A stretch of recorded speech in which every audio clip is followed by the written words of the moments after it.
पहले आरंभ करदेवा।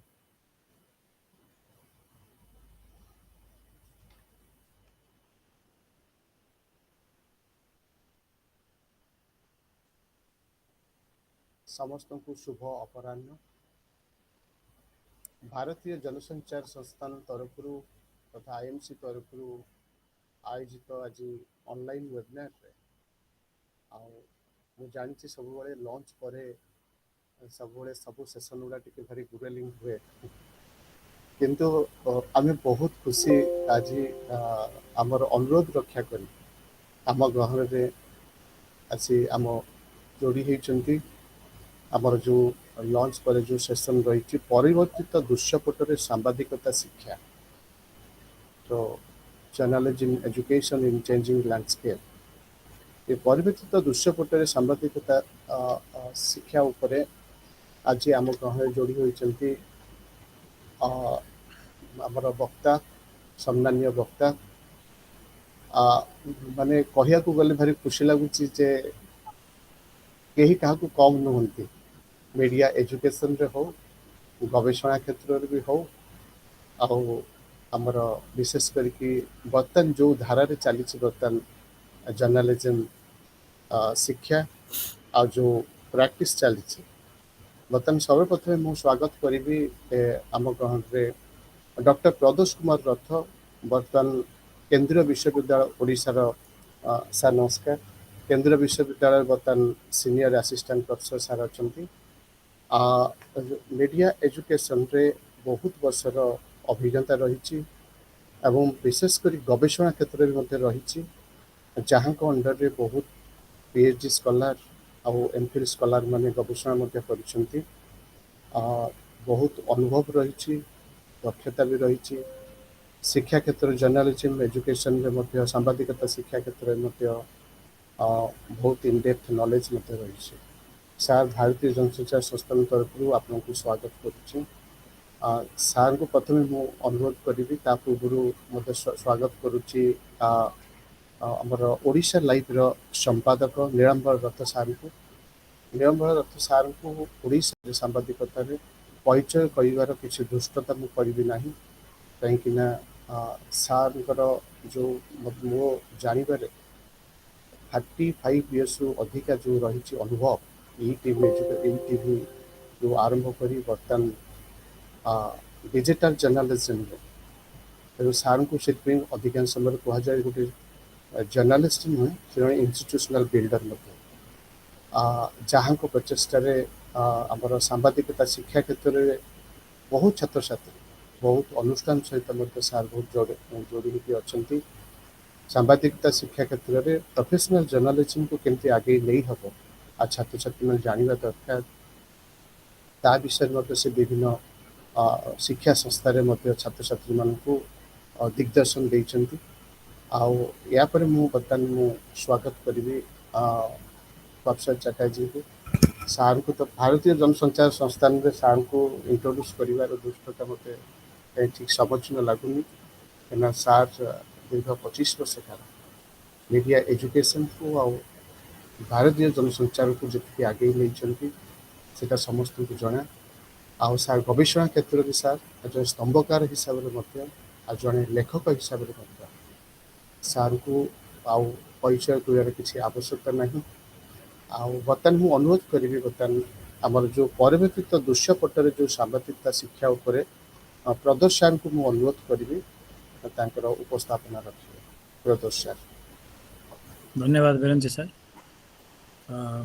वेबिनार उपस्थित मोर गुरुजन माने प्रथम मोर गुरुजन आमर प्रोफेसर मृणाल चटर्जी को नमस्कार जनाऊँगी सी जो आम छात्र थिलु से रिसर्च आरंभ करते प्रदीप सार अंडर से मुझे जानी सी इनडायरेक्टली मोर गुरु सदृश जदिओ से मत पढ़े ना कि सब आम गाइडेंस चलीचु पाठपढ़ाटू मुझे स्वागत धन्यवाद जनाऊँगी आमर आईएमसी ढेंकानाल डायरेक्टर प्रोफेसर आनंद प्रधान जी। मैं बहुत आभारी हूँ सर आपको हमको इनवाइट करने के लिए मीडिया एजुकेशन के बारे में जो एक इम्पोर्टेंट टॉपिक है आज का। बहुत कम चर्चा होता है मीडिया एजुकेशन के ऊपर।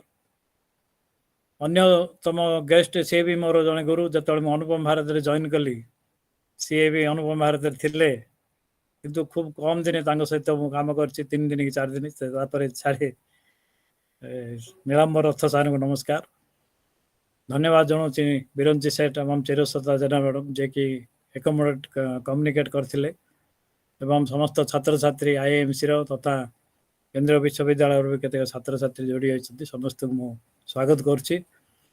आज गोटे मुख्य विषय आज कि परिवर्तित दृष्टिपटरे मीडिया शिक्षार भूमिका।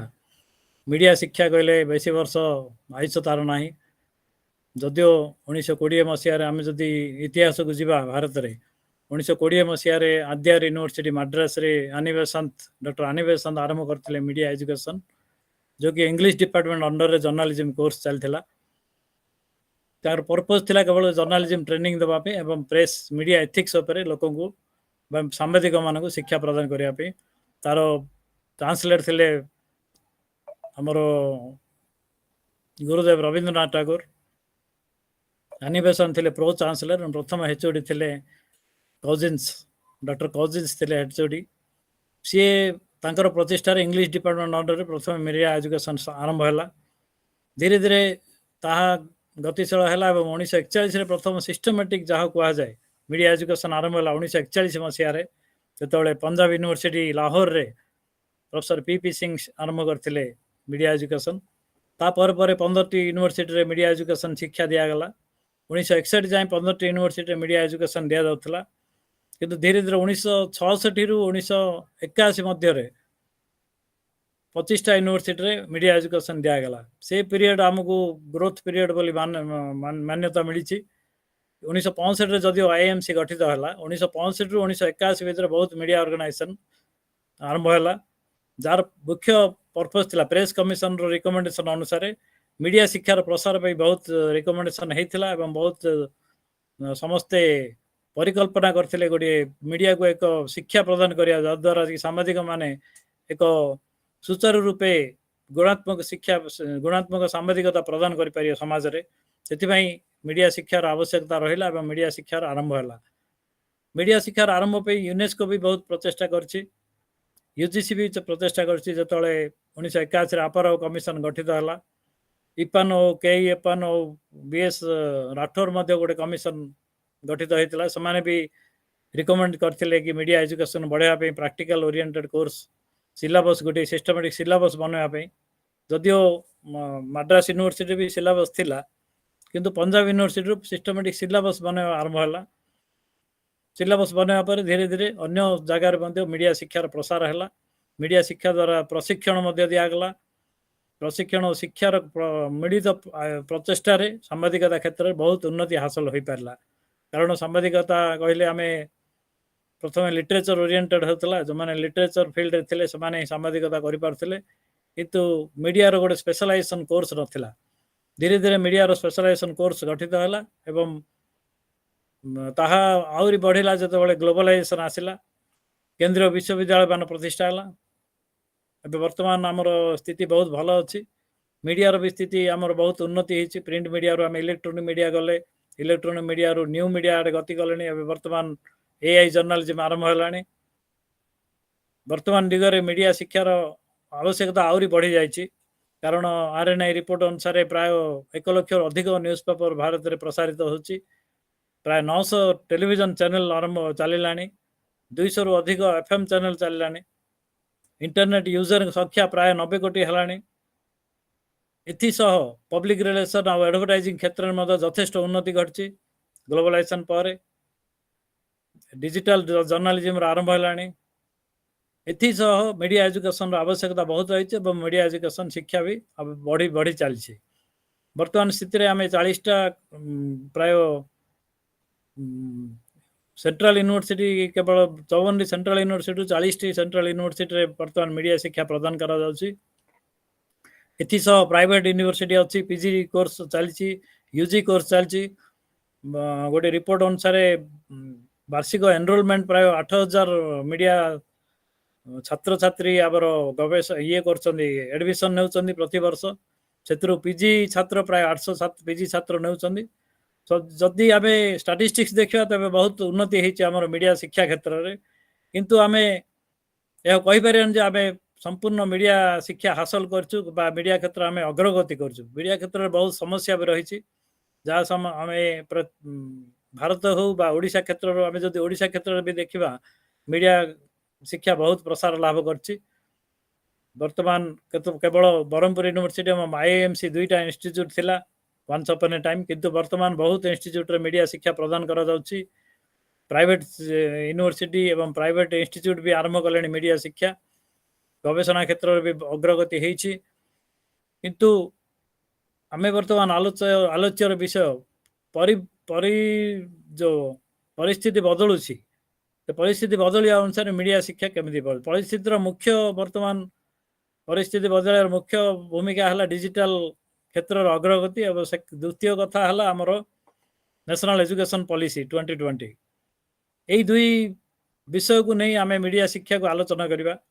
ମିଡ଼ିଆ ଶିକ୍ଷାର ସମ୍ପର୍କିତ ଆଲୋଚନା ବି ଏହି ଦୁଇ ବିଷୟକୁ ହିଁ ମୁଖ୍ୟ, କାରଣ ବର୍ତ୍ତମାନ ସ୍ୱାଧୀନତା ସମୟରେ ମିଡ଼ିଆ ଶିକ୍ଷା କହିଲେ ଆମେ ଏକ ମିଶନ ଭାବରେ ମିଡ଼ିଆ ଶିକ୍ଷାକୁ ନେଉଥିଲୁ ବା ମିଡ଼ିଆକୁ ନେଉଥିଲୁ, ଜର୍ଣ୍ଣାଲିଜିମ୍ ଏଜୁକେସନ୍କୁ ନେଉଥିଲୁ।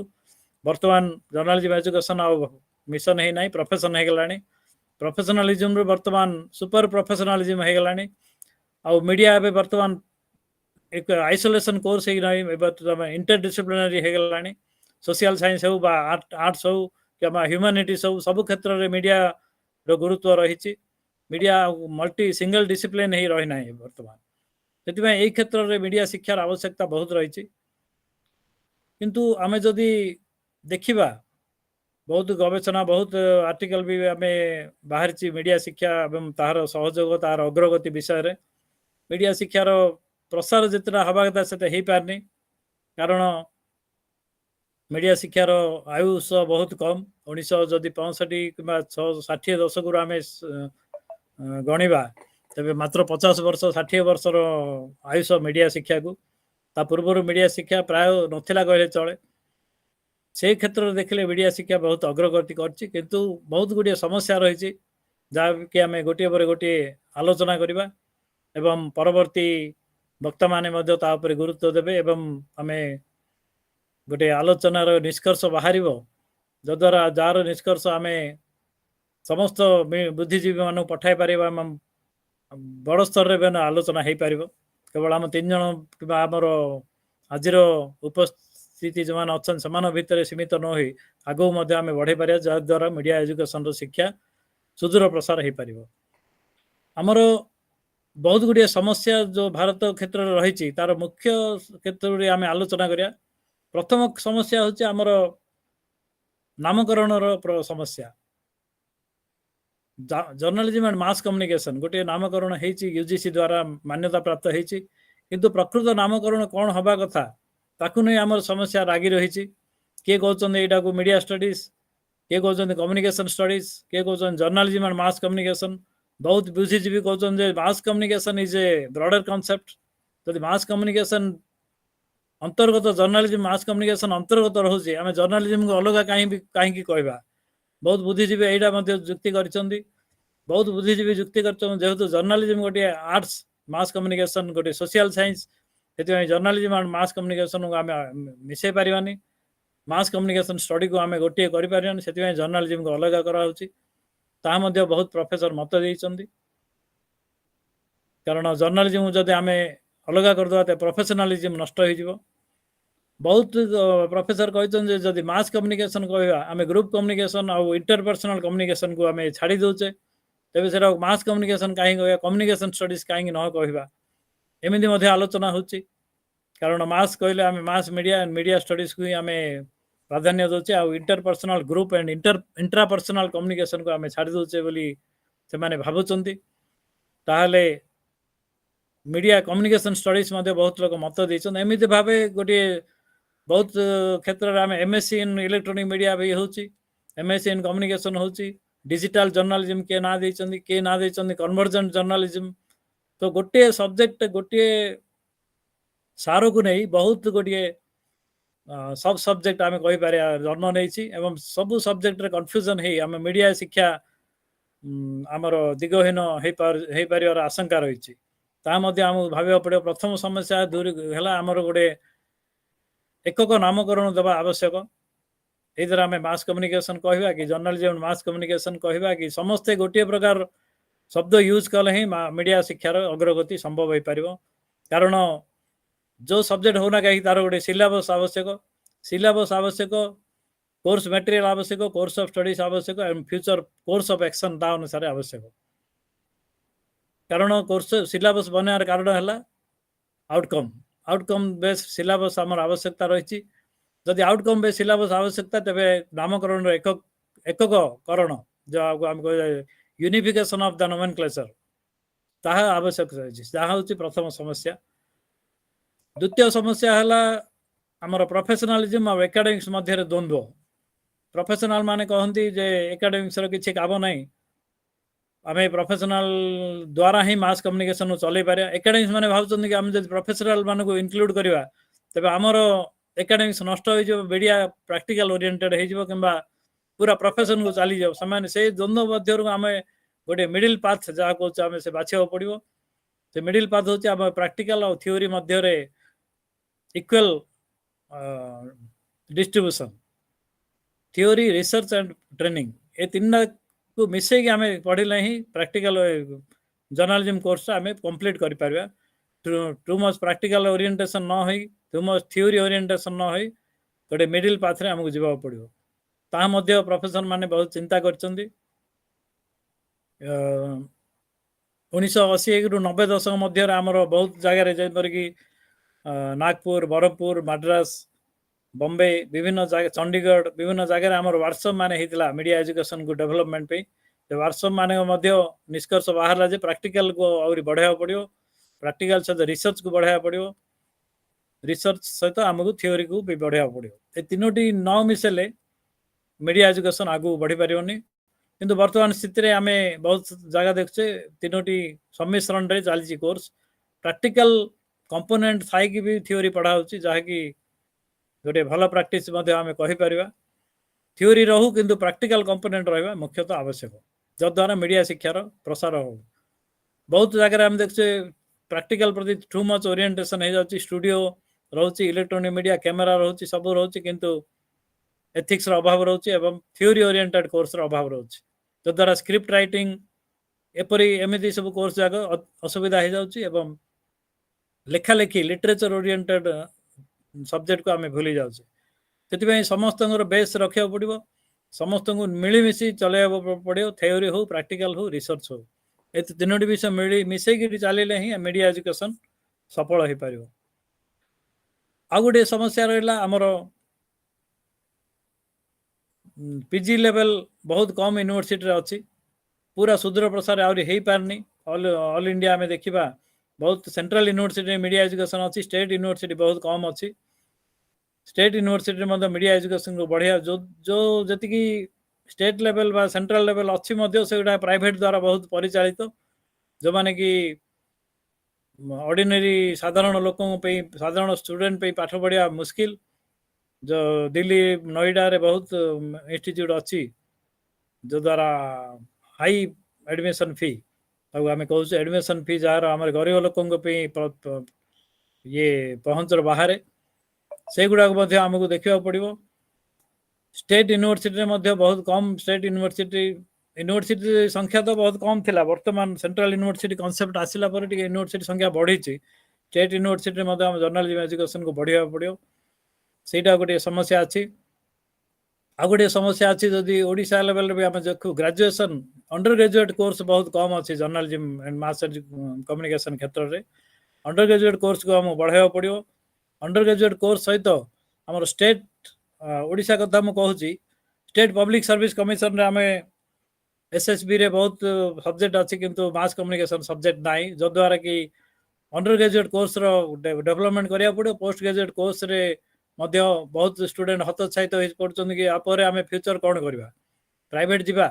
କିନ୍ତୁ ବହୁତ ସବଜେକ୍ଟ ଅଛି, ଯାହା history, political science, Odia, English ହଉ, ଯେଉଁ ବହୁତ ସବଜେକ୍ଟ ଅଛି ଯଦ୍ୱାରା SSB ଦ୍ୱାରା ବହୁତ ପିଲା ଉପକୃତ ହେଉଛନ୍ତି। ବହୁତ ପିଲାମାନେ ପ୍ରାୟ 1000 ଉପରେ ପିଲା ଉପକୃତ। ଆମର ଯଦି ମିଡ଼ିଆ ଏଜୁକେସନ୍ ଏପରି ହେଇଥାନ୍ତା, SSBରେ ଥାନ୍ତା, OPSCରେ ଥାନ୍ତା, मीडिया शिक्षा बहुत प्रसार हो पारि था कारण यूजीसी वर्तमान कहूँ मीडिया कंप्लीट प्रोफेशनल कोर्स ना जमी हिस्ट्री पॉलिटिकल साइंस जमी कोर्स मीडिया मास कम्युनिकेशन भी सेमती गोटे कोर्स से आम से अनुसार आमको चलैया पड़ो जद्वारा कि आम सरकार राज्य सरकार सहायतार कि अनुरोध करी आम जदि एसएसबी कि पब्लिक सर्विस कमिशन रे मास कम्युनिकेशन को इनक्लूड कर पारि था से यूपीएससी हो इंडियन इनफॉरमेशन सर्विस गोटे अलग क्षेत्र हो जाऊँगी जनरलाइज करा पड़ो से क्षेत्र को यूपीएससी रे सामिल करा पड़ो जद्वारा कि मीडिया एजुकेशन प्रसार कम्युनिकेशन एजुकेशन प्रसार हो पार आ गोटे समस्या रोचे फैकल्टी संख्या कम आमर जो यूजीसी क्वालिफिकेशन रखी से बहुत पिला उत्तीर्ण होती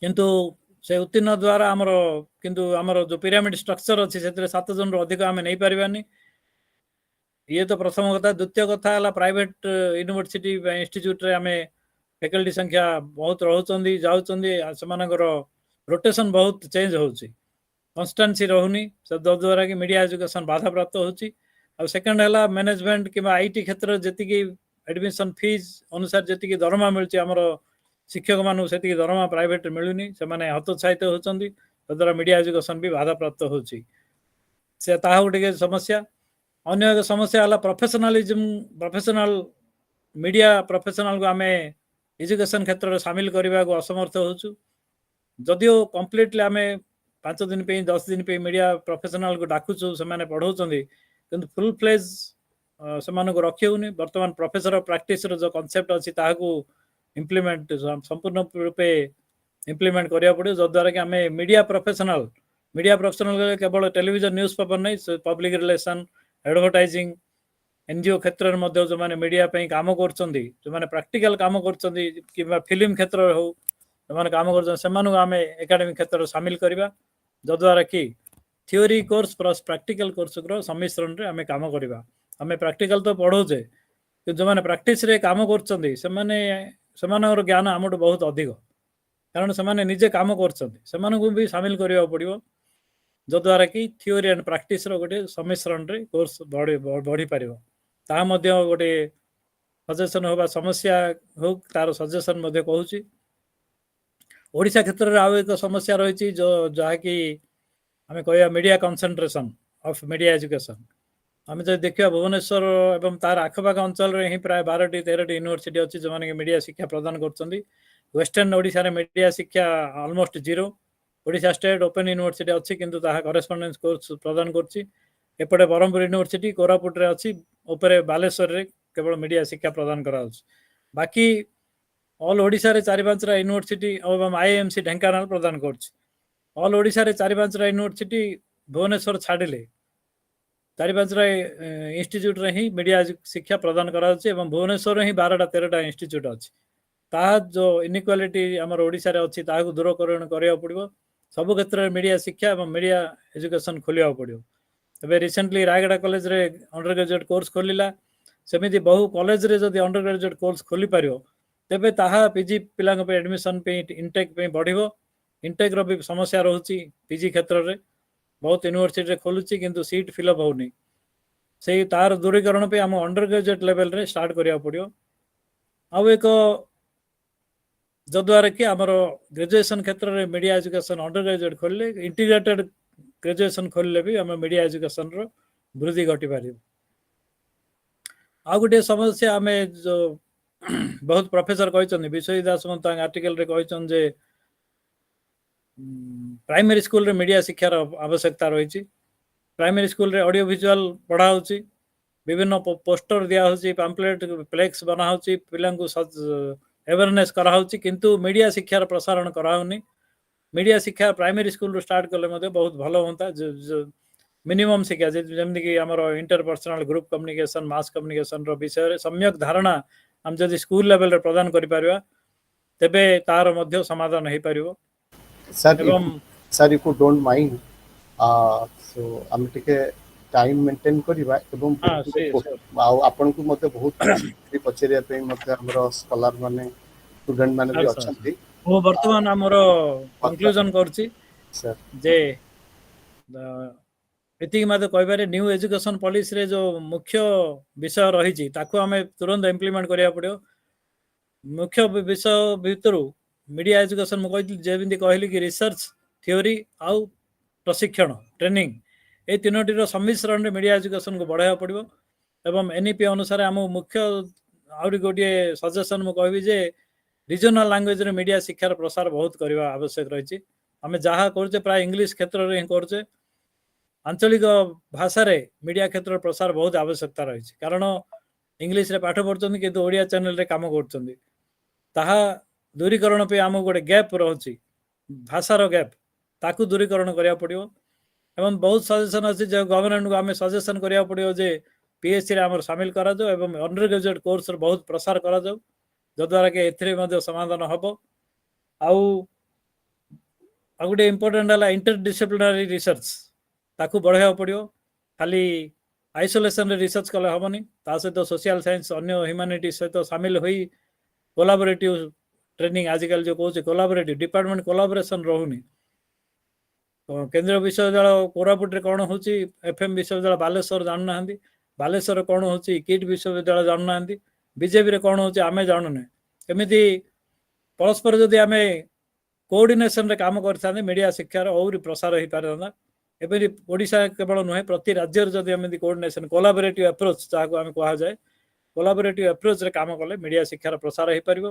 एवं एति कही मु मोर वक्तव्य शेष करछि एवं मो पुणी आईआईएमसी को धन्यवाद ज्ञापन करछि जे मते सुजोग देथिबारु एवं आगामी वक्ता मानठु मोर गुरुजन सदस्य वक्ता मानठु मु सुनिया बहुत आग्रही। धन्यवाद सर आपको बहुत बहुत धन्यवाद। आप 1920 मसीह मीडिया शिक्षा मीडिया एजुकेशन आप आरंभ कले वर्तमान समय विभिन्न विश्वविद्यालय कौन एक्चुअली स्थिति अच्छी से पर्यंत आपण उपस्थापन कले आ बहुत बहुत उपाध्याय कथा गोटे कहते आ सजेसन भी सार देले जे प्रोफेशनलिज्म उपरे एकेडमिक्स उपरे आ विशेष करके थ्योरी रिसर्च और प्रैक्टिकल आ भितर गोटे बैलेंस वे जदि पिला माने शिक्षा पाते मीडिया एजुकेशन रे ताले हुए तो तांकर दक्षता वृद्धि पाई परिबो एवं मार्केट रो डिमांड अनुसार से मध्य एंट्री करि परिबे कौन प्रकार समस्या हेनी। एवं आउ गोटे बहुत भल जिन आप कहले जे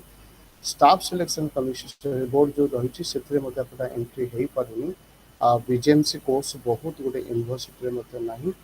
एवं आउ जो जिनसा समस्या आप कहले जे इंग्राजी रे पढ़ी तापर जाउछन्ती ओडिया पेपर रे किंबा चैनल रे काम करिया पे से 2000 मसीहा आमर विशेष करके भारतीय जनसंचार संस्थान रे आमर पीजी डिप्लोमा ओडिया सांबादिकतार यहाँ हूँ सिल्भर जुबली ईयर जो कि आम आज यहाँ वेबिनार करूँ जे मीडिया एजुकेशन रे इंडस्ट्री वाला कहते बहुत गैप रोचे आउ विशेष करके एकेडमिक्स भी जहाँ पढ़ा हो बेले बेले से उपादेय होनी बेले बेले ये भारी डिबेट टाइप रो भी डिस्कशन में बहुत किसी हुए एवं एथिक्स विषय भी आप एवं प्राइवेट कॉलेज रे पढ़ा हेले तार दरमा कम जो केते असुविधा होची टीचर मान को एवं आपण विभिन्न विश्वविद्यालय स्थिति कौन रही विषय आप बहुत सुंदर भाव उपस्थापन कले सर।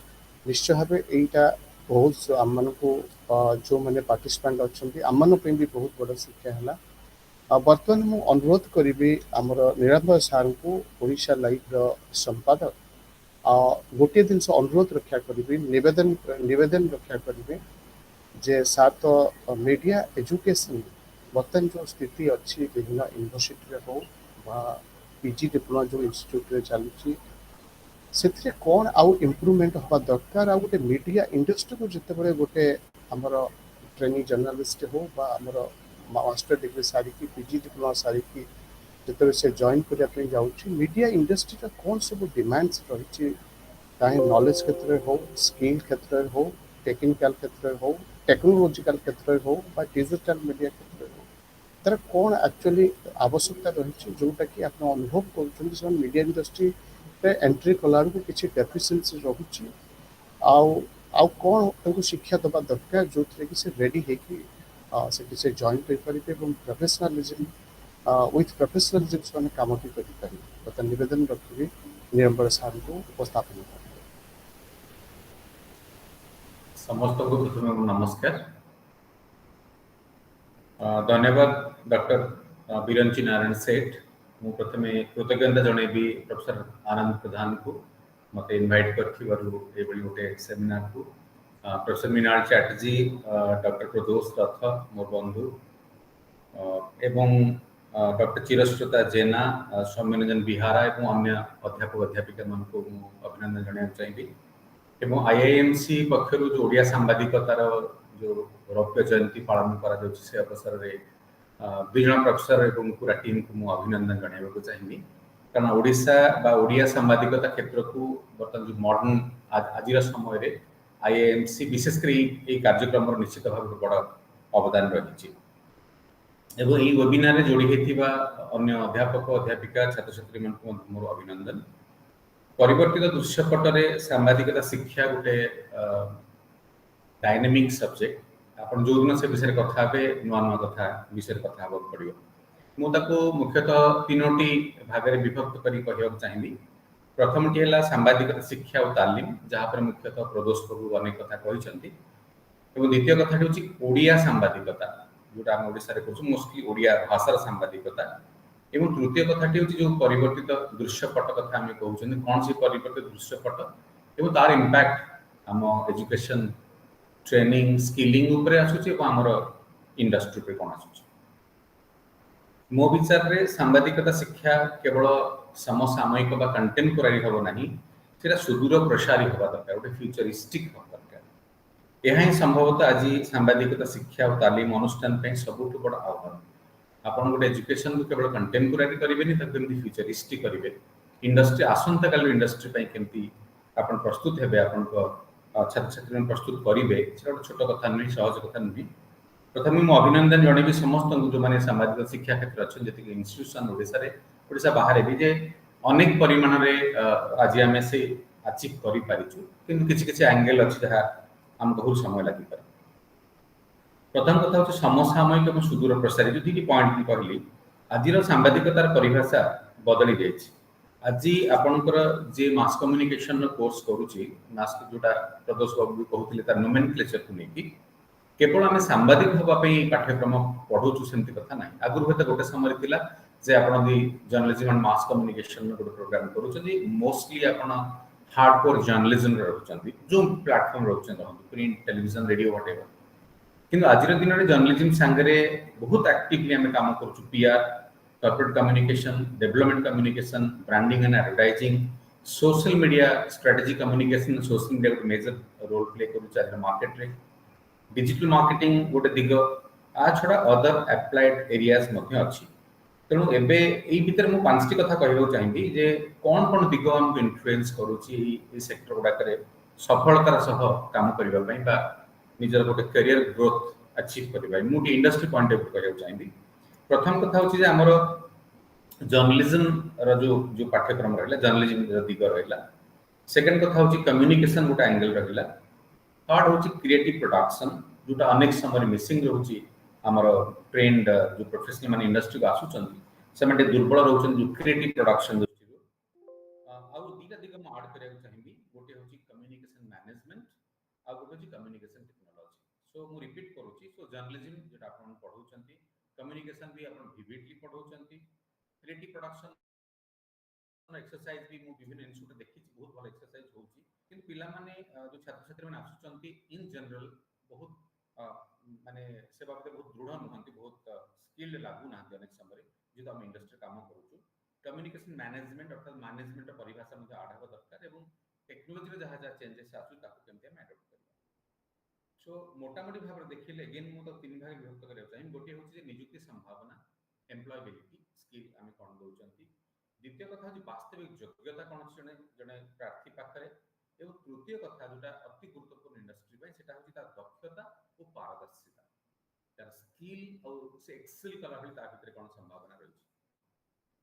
यदि केंद्र सरकार को आम एनईपी जातीय शिक्षा नीति देखा, तार गोटे जी बुझी मूल पाठ्यक्रम सांगे आम गुरुत्व दौरान बर्तमान दक्षता विकास स्किल डेवलपमेंट, शिल्प संयोग इंडस्ट्री लिंकेज गुरुत्व दौरान, और निजे करी शिखा अर्थात हैंड्स ऑन गुरुत्व दौरान। ये तीनटा बहुत इंपोर्टेंट होची मीडिया भलिया गोटे अप्लाइड एजुकेशन बा ट्रेनिंग पाई।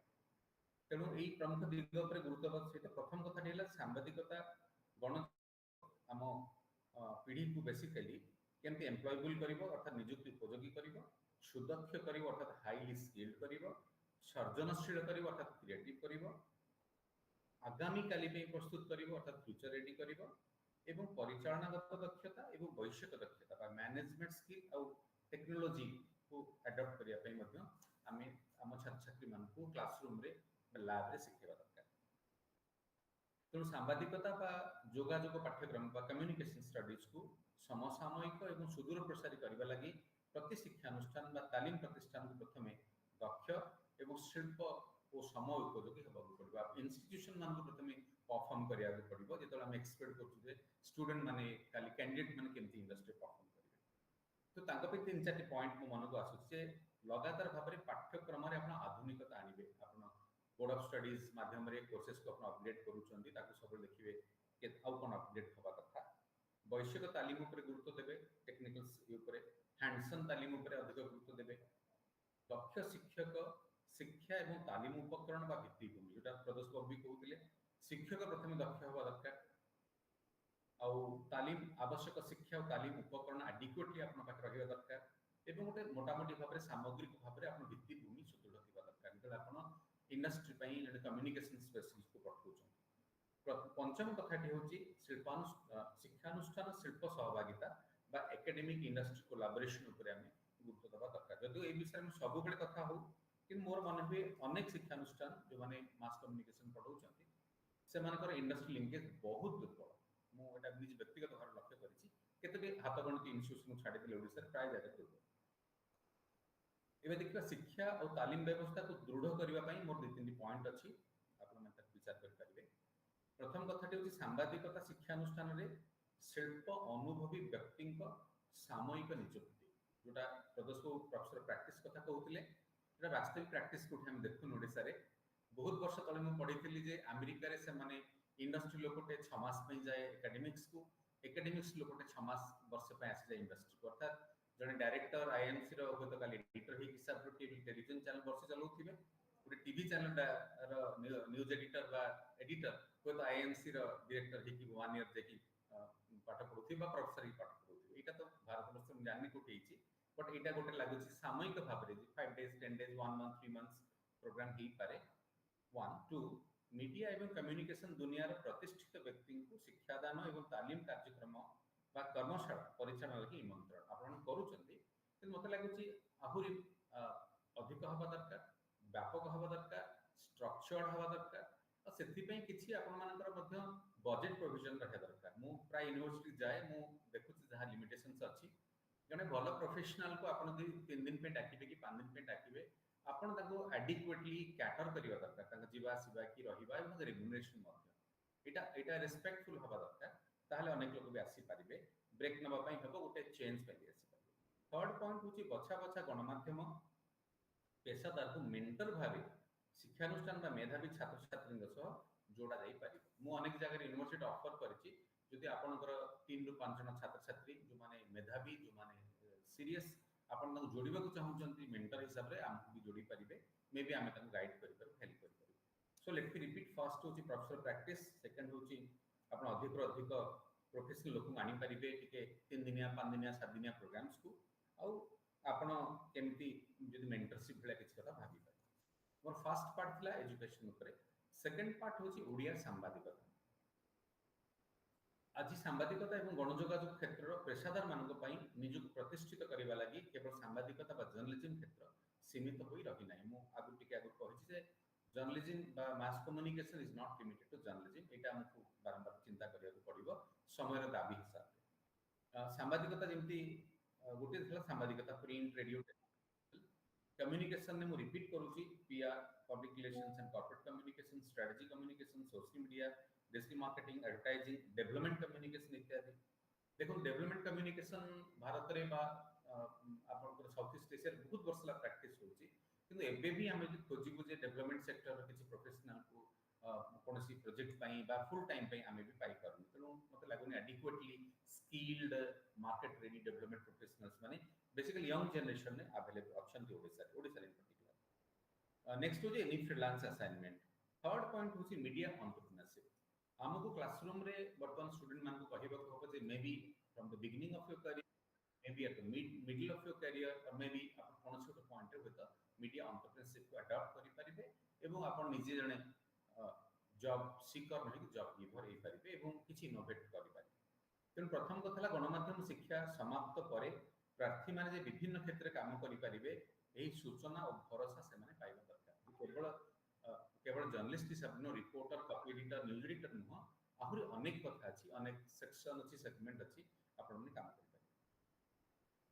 मो विचार में दी भाग में विभक्त कर गोटे हूँ जर्नलिज्म आ गोटे हूँ कम्युनिकेशन। ब्रॉडली आम देखा तो जो प्रार्थी मैंने आमको आसुँच से केमी बाछे जो मैपिंग करेंगे धरत से कैरियर को प्लान कला बेले प्रथम कथा हूँ आग्रह, जो इंटरेस्ट पैशन से गोटे, द्वितीय कथा हूँ दक्षता, टेक्निकल दक्षता, तृतीय कथा हूँ निजुक्ति संभावना। जो स्टूडेंट मैंने आज जोड़ी होती कहूँ चाहिए सी स्टडी करने दरकार सी कौन करने चाहूँगी, कौन करने दक्षता अच्छी से भावुंट। एवं तृतीय कथा हूँ बजार जोटा कहते इंडस्ट्री मार्केट से कौन अपरच्युनिटी अच्छी। प्रथम हूँ मार्केट, सेकेंड हूँ भाषा। जदि मु इंग्लिश जर्नलिज्म करिछि, मु इंग्लिश काम करि पारे, ओडिया भी काम करि पारे, हिंदी रे भी गुड पारदर्शिता थी मु काम करि पारे।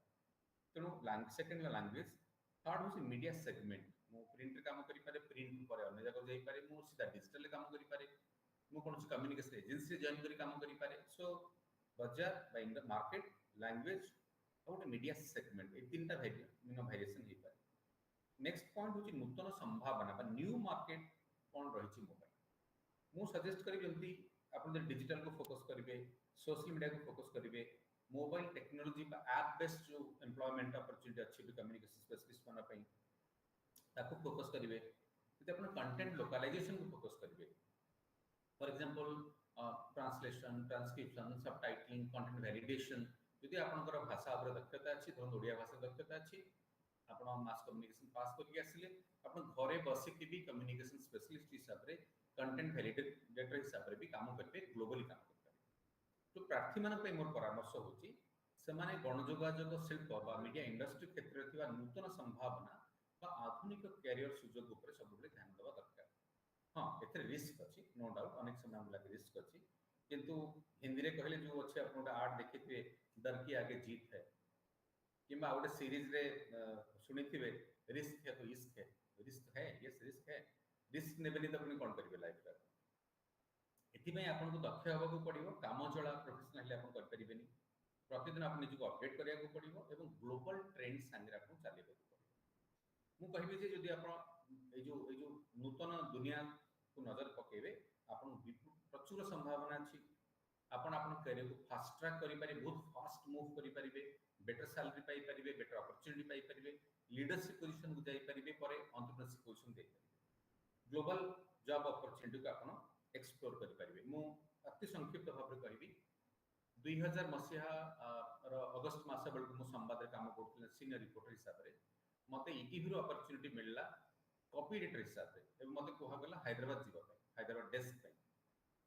मु सेते बड़ यंग जर्नलिस्ट थिली, मु भुवनेश्वर अच्छी, रिपोर्टर अच्छी, सीनियर रिपोर्टर पोजीशन अच्छी, सबुठु अधिक प्रसारित खबर कागज सीनियर रिपोर्टर अच्छी।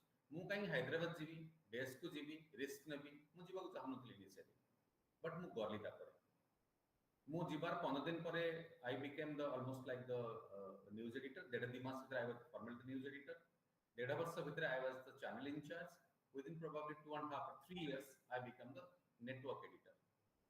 मोर एंटायर स्वप्न को, मोर करियर को कंप्लीटली बदले देला ईटीवी, जो कि पाखापाखि 9-10 वर्ष काम कली, जो कि आपनकर 8टी भाषा रे 12टा चैनल थिला। मु ओडिया चैनल एडिटर हेबा संगे 12टा जाक चैनल नेटवर्क जो हमर मैनेजमेंट टीम थिला, I was one among them, directly reporting to Ramoji Rao. सेबे सौभाग्य होते मो जीवन रे तो मिल न थांता जदि मु से सुजोग हाथ छड़ा करता। तेणु आपको आगू जीवाक पड़ो, रिस्क नवा पड़ो। ओडिया भाषा सांबादिकता और कम्युनिकेशन क्षेत्र में आज व्यापक सुजोग आसी, विशेषकर digital media, social media communication क्षेत्र आसी। एबे देखिबा आह्वान कौन अच्छी।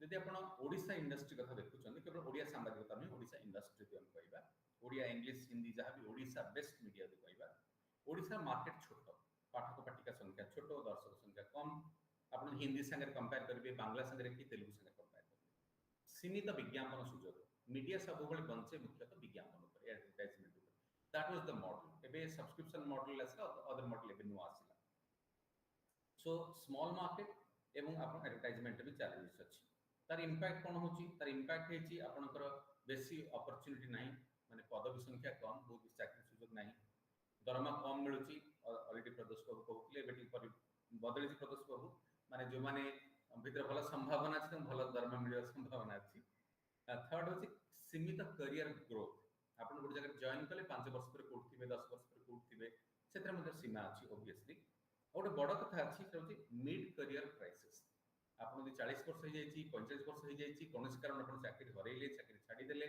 आपण को आ गोटे जगह रे समान पदवी रे समान दरमा रे समान सम्मान र सह चाकरी मिलिबो से संभावना नाही अन्य इंडस्ट्री भी थाई पारे ओडिसा तो निश्चय अछि मोर मन हुए आगामी दिन पाई मध्ये ई चैलेंजेस रहिबो किंतु आ भितरे आपण यदि परफॉर्म करि परिबे निश्चित भाव रे आगे परिबे मो भी प्रार्थी मानक पई आमे जो प्रॉब्लम टा फेस करूछु इंडस्ट्री पॉइंट ऑफ व्यू कहिया को चाहिबी एटा एकेडमिक्स पई एटा स्टूडेंट मानक पई बहुत इंपोर्टेंट प्रथम कथा होची जो स्टूडेंट माने इंटरव्यू दोउचंती आमे देखु मौलिक विषय बा फंडामेंटल कांसेप्ट रे अनेक जगह से मानकर क्लैरिटी नाही तेणु मन हो आईटी पढ़ी ना पढ़ा जाए नहीं बोलते आम कहीपरि से ठीक रे पढ़ी ना बुझी ना आग्रह प्रकाश करना स्किप कर जोटा कमन जमी आपंकर आम जो कहू जनरल नॉलेज करंट अफेयर्स जोटा सब इम्पोर्टेंट हवा कथा जर्नलिस्ट कम्युनिकेशन स्टूडेंट से बहुत अनेक स्टूडेंट आसुच्च प्रार्थी मैंने अत्यंत दुर्बल होपलेस मुझे कहना चाहिए 10 जन भर 2 जन भर आम देखु 80-70-80% बेल होपलेस मन होचंती maybe I am not making any statement but more व्यक्तिगत अनुभूति मु कहया चाहूची और दुखर से कहया चाहूची थर्ड पॉइंट होची आपनकर जो कम्युनिकेशन दक्षता और भाषागत दक्षता आम जो मैंने ओडिशा लाइफ को आसते आम समस्त गोटे बेसिकली गोटे रिटन टेस्ट करूँ ता भीतर लैंग्वेज टेस्ट करूँ मु लैंग्वेज देखे सिंटैक्स केमती एक्सप्रेस केमती करूचंती अनेक पिला टिके लॉन्ग फॉर्म कंटेंट बिल्कुल लिखि पर नाहंती निर्भुल भाव लिखि पार ना निज ठीक व्यक्त कर नेक्स्ट एनालिटिकल स्किल्स और रिसर्च स्किल्स अनेक स्टूडेंट मानकर प्रार्थी मानकर रिसर्च इंटरेस्ट रहू नाही रिसर्च न कले आपण केमती आर्टिकल लिखिबे आपण केमती बड़ रिपोर्ट करिवे आपण प्रोग्राम बनेबे आपण डॉक्यूमेंट्री करिवे किछि कर परिबे without research interest and research understanding last point होची नेक्स्ट पॉइंट होची क्रिएटिव प्रोडक्शन यदि आमे काहा को कहबो जे गोटे छोटो क्रिएटिव टे बना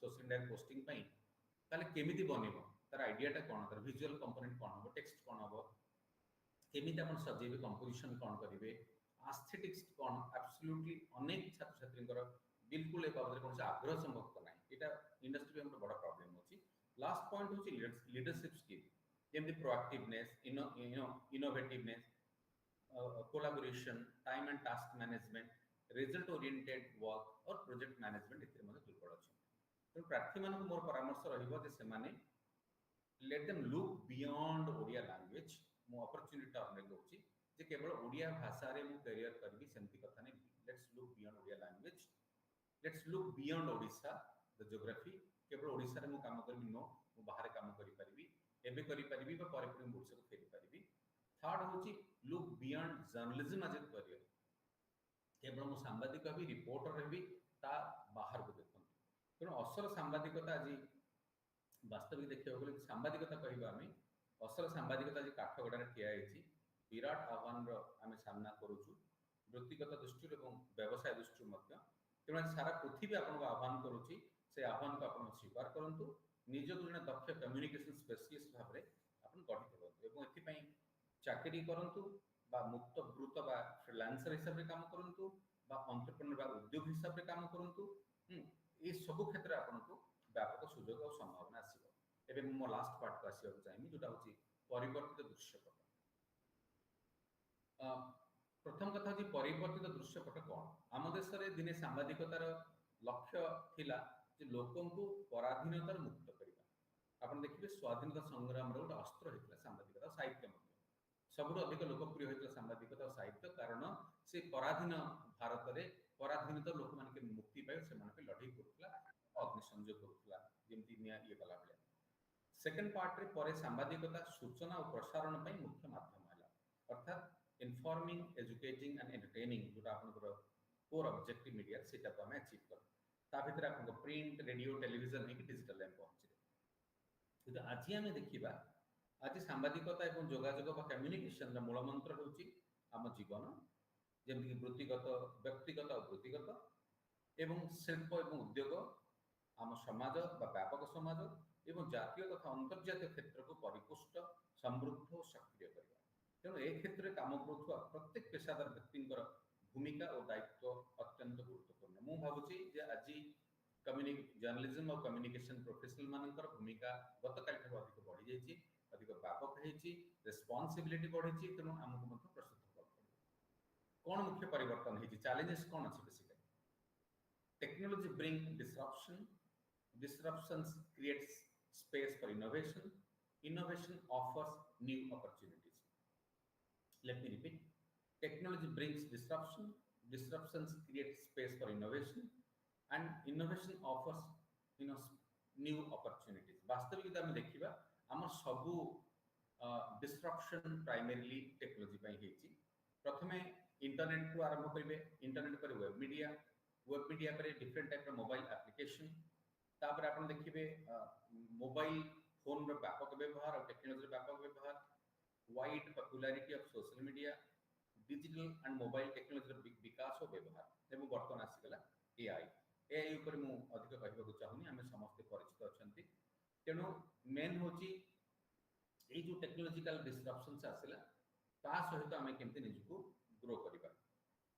आर इंपैक्ट कौन है, मेन इंपैक्ट है आम मीडिया प्रोडक्शन ट्रांसमिशन प्रोसेस संपूर्ण बदलीगला। प्रति फेज रे आम नुआ नुआ धारा आम एडप्ट कर। आउ गोटे इंपोर्टेंट पॉइंट हूँ बिहेवियर ऑफ द ऑडियंस और द कंज्यूमर। आम प्रिंट मीडिया समय जहाँ भावुले आज समय बदली, आज जन कंज्यूमर केमती कंज्यूम करुच्ची कंटेंट को, टेक्स्ट कंटेंट हो ऑडियो विजुअल हो, से हिसाब रे मीडिया को बर्तमान बदल बाध्य होइछु। फाइनल कथा हूँ एडवर्टाइजमेंट वर्ल्ड बदली जाइए। गतकाल जहाँ थिला खबर कागज विज्ञापन आपनकर आउटडोर विज्ञापन बा आपनकर टीवी विज्ञापन टीवीसी सब धारा बदली करे। तार इंपैक्ट कौन है आपन देखिए आज टेक्निकली खबर कागज शिल्प धीरे धीरे मरवाक बसला।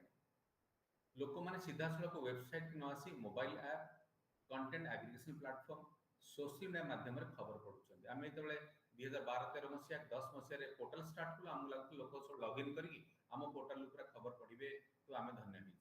बर्तमान लोक कहीं पोर्टाल को डायरेक्ट आसुना से आसुच्च मोबाइल आप थ्रू रे कंटेंट एग्रीगेशन प्लेटफॉर्म थ्रू रे ना सोशल मीडिया माध्यम से। यहाँ केवल आपंकर गोटे माने बैकएंड स्टोर भाया हो। टीवी चैनल पे आम केते गर्व करूँ गोटे समय, आज लोक टीवी देखुंत यूट्यूब स्ट्रीमिंग माध्यम। इमेजिन करंतु कहा कांधरे किए लाउ हो जाऊँगी चेंज हो ट्रेंड। टीवी रे जो लिनियर स्टाइल थिला संध्या 7 बजे बुलेटिन देखी, 7:30 रे करंट अफेयर्स देखी, 8टा बेले देखी एंटरटेनमेंट प्रोग्राम, 9टा बेले नेशनल न्यूज देखी। जो लिनियर पैटर्न कंप्लीटली भांगी चोरमार हो गला। बर्तमान VOD के आसले वीडियो ऑन डिमांड और मो इच्छा रे मते जोटा दरकार मु ताकू क्लिक करी देखि पारिबी बा बाहर जाई पारिबी। तो स्ट्रीमिंग ऐप और OTT र पॉपुलैरिटी फल रे इंटरनेट बेस्ड पॉपुलैरिटी फल रे आपनकर एटा आसी गला। एपरि कि पूरा मीडिया दुनिया आज मोबाइल ओनली कंटेंट कंजप्शन। अब 2 मिनट में क्लोज करिबी प्लीज। Thank you. जो आम बिहेवियर विषय कथा होचंती ऑडियंस बिहेवियर विषय रे आपन देखिबे आजिर मीडिया र बिहेवियर होची जे जहाँ भी कंज्यूम होची 99% और 95% अधिक बर्तमान कंज्यूम होची मोबाइल ओनली। अर्थात जने प्रोड्यूसर हिसाब रे जने मीडिया स्टूडेंट हिसाब रे एकेडमिशियन हिसाब रे आपन जानिबे जे एंटायर कंटेंट कंजप्शन र मीडियम हेची मोबाइल फोन और इंटरनेट र बाहक होची। ए सब परिवर्तित धारा और पृष्ठभूमि बा दृश्यपट बाबद रे आमे अर्थात एजुकेशनल इंस्टीट्यूशन छात्र छात्री अध्यापक अध्यापिका केते सचेतन एथि आमे केते प्रस्तुत ए प्रश्न आज आमे पचरिया दरकार एवं तार आमे उत्तर पाइबा दरकार। मोर शेष कथा होची मुख्यतः छात्र छात्री मानक पई आपण केते सुंदर भाबरे निजर सोशल मीडिया मैनेज करछन, प्रतिदिन नुआ पोस्ट करछन्ती, इंस्टा पोस्ट करछन्ती, फेसबुक पोस्ट करछन्ती, किंतु गोटे ब्रांड बा प्रोडक्ट बा गोटे संस्था बा कंपनी रो सोशल मीडिया पेज केमती परिचालन करा जाए दयाकरी से विषय भाबंतु आपण काली आसीबी चाकरी पई ताले आपण प्रस्तुत हेकि थिबे आपण social media knowledge hands on knowledge को आपण वास्तविक व्यवहार करि परिबे आपण काम रे केवल निज सोशल मीडिया पोस्टिंग पई नुहे आपण मोबाइल फोन व्यवहार करी सुंदर फोटो उठाउचंती वीडियो करूचंती आपण सेही मोबाइल फोन को किपर व्यवहार करी खबर संग्रह करेंगे संपादन करेंगे कि प्रसारण करेंगे कौन सी प्रोफेशनल सोशल मीडिया चैनल परिचालन करेंगे से विषय आप चिंता करेंगे। तृतीय पॉइंट ये हूँ आपण भितर जन सफल दक्ष लोकप्रिय गणमाध्यम व्यक्तित्व होबार सब संभावना रही किंतु आपण से स्वप्न व आकांक्षा को साधना क्रमागत भाव शिखा जीवन में आसुवा सब विभिन्न सुजोग को सफलतार परिणत करने ए दिगरे विनियोग करने दरकार एथिपाई आपन प्रस्तुत होगा पड़ो आपन सचेतन होगा पड़ो तेणु मु पुणी थे आपण समस्त को अभिनंदन जनाऊँगी पुणी थे आईएमसी रीजनल डायरेक्टर को कृतज्ञता जनाऊँगी मत इनभाइट कर आईएमसी पूरा टीम और श्रोता मान दर्शक मान धन्यवाद दूसरी मत आप समय धरी शुणिले thank you so much.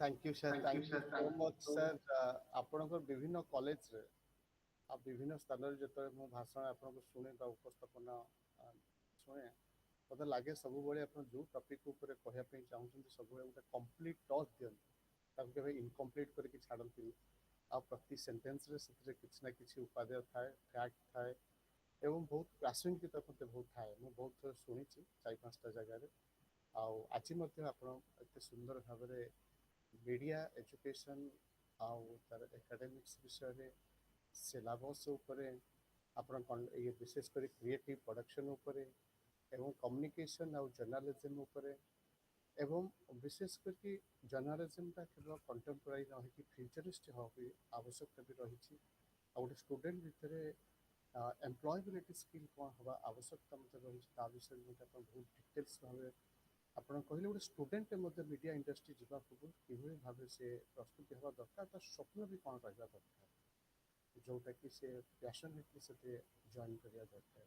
Sir बहुत सुंदर बहुत उपस्थापना बहुत कंप्लीट उपस्थापना लगे बहुत मत पूरा होपफुल आ बहुत पॉजिटिव जे जो स्कॉलर माने जो पार्टिसिपेट करिसेंती आ जो स्टूडेंट माने हमर अप्लाई करिसेंती ओडिया जर्नलिज्म पढ़िया पे से माने मते इथरे जॉइन करिसेंती निश्चय भाव तांको पे बहुत उपादेय भी हबो आ शिक्षणीय मते हो। सर बहुत बहुत धन्यवाद thank you so much sir. बर्तन मु अनुरोध करी आमर भारतीय जनसंचार संस्थान प्रोफेसर डॉक्टर मुरारी चटर्जी सार को मुरारी चटर्जी मुझे जर्नलिज्म प्रैक्टिस करूली जो 20-22 वर्ष आउ जिते आ भर भी एंट्री कली मोर प्रति स्टेप रे मध्य सार मत बहुत सहयोग देइछंती गाइडेंस भी बहुत देइछंती आउ सार मत आईएमसी को मध्य बहुत सुंदर भाव गढ़ी सर तो से आम गर्वित आबिया प्रोफेसर डॉक्टर मुरारी चटर्जी सार को मुझे निवेदन रखी से उपस्थापन कर। नमस्कार धन्यवाद।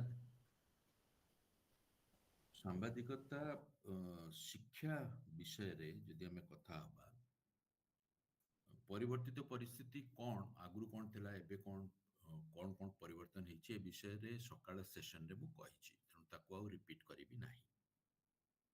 वर्तमान सीधा सड़क जो विषय को मु आसीबि सेटा होछि शिक्षाटा केमिति हबा दरकार आउ ता पई शिक्षकर कौन कौन प्रस्तुति रहिबा दरकार एवं छात्र माने को मानसिकता रे सांबादिकता एवं गणमाध्यम क्षेत्र को आसवा दरकार यही विषय गुड़ी को कहवाई चाहिए। प्रथम कथा होची जे जोटा सकाळ सेशन रे भी कहउतली जो गणमाध्यम रो चेहरा वर्तमान बहुत बदली गलानी जो प्लेटफॉर्म रु लोके एक्सेस करथुले न्यूज पई हो एंटरटेनमेंट पई हो एजुकेशन पई हो जो चैनल गुड़ी को रु प्लेटफॉर्म गुड़ी को रु धर तो 20-25 वर्ष तले तक एक्सेस करथुले आज आ सेटा करू नाहंती आज मोस्टली चली आसुचंती मोबाइल आडू को सोशल मीडिया आडू को तेणु आमर जो गणमाध्यम शिक्षा सेठी मते सेटा रिफ्लेक्ट हवा दरकार। गोटे बड़ जिंस होची प्रैक्टिस आउ एकेडमिया थ्योरी प्रैक्टिस होची प्रैक्टिकल काम ପ୍ରାକ୍ଟିକାଲ କାମ ଆଉ ଥିଓରି ତା ଭିତରେ ଗୋଟେ ସାମଞ୍ଜସ୍ୟ, ତା ଭିତରେ ଗୋଟେ ସମତୁଲତା, ଗୋଟେ ବ୍ୟାଲେନ୍ସ, ସେଟାକୁ ଶିକ୍ଷା କ୍ଷେତ୍ରରେ ସେଟା ଯୋଉମାନେ ତାର ସିଲାବସ ତିଆରି କରୁଛନ୍ତି ସେଟା ତାଙ୍କ କାମ। କିନ୍ତୁ ଏ କାମ କଲା ବେଳେ ମନେ ରଖିବାକୁ ପଡିବ ଯେ ପିଲାଟିଏ ଯଦି ଗଣମାଧ୍ୟମ ଶିକ୍ଷା କ୍ଷେତ୍ରକୁ ଆସୁଛି ତାର ଏମ୍ପ୍ଲୟବିଲିଟି କ୍ୱେଶ୍ଚନଟା ଯେମିତି ହାଇ ଥାଏ। ଯଦି ତାକୁ ପାଠପଢା ଶେଷରେ ନିଯୁକ୍ତିର ବାଟ ହିଁ ଦିଶୁ ନଥିବ, ମାନେ ବହୁତ ବେଶୀ ଥିଓରି ଦେଇଦେଲେ କେବଳ ଅଧ୍ୟାପନା ଛଡା ଆଉ ସେ କଣ କରିବ? ବହୁତ ବେଶୀ ଥିଓରି ତାକୁ ପଢାଇ ଦେଲେ, ବହୁତ ବେଶୀ ଏଥିକ୍ସ ପଢାଇ ଦେଲେ, ବହୁତ ବେଶୀ ହିଷ୍ଟ୍ରି ପଢାଇ ଦେଲେ, ତେଣୁ ସେତେବେଳେ ସେ ଅଧ୍ୟାପକ ଭଲ ହେଇପାରିବ କିନ୍ତୁ ଭଲ ସାମ୍ବାଦିକ ବି ହୁଏତ ହେଇପାରିବ ଡେସ୍କରେ, ହୁଏତ 20 ବର୍ଷ ତଳେ ସେ ଭଲ ସାମ୍ବାଦିକଟେ ହେଇପାରିଥାନ୍ତା।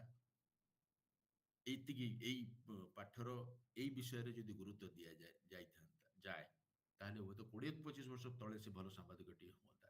କିନ୍ତୁ ଆଜି ତାରିଖରେ ଯଦି ସ୍କିଲ୍ ସେଟ୍ଟା ତା ପାଖରେ ନଥିବ ତାହେଲେ ତ ସେ ଏଣ୍ଟ୍ରି ପାଇବନି।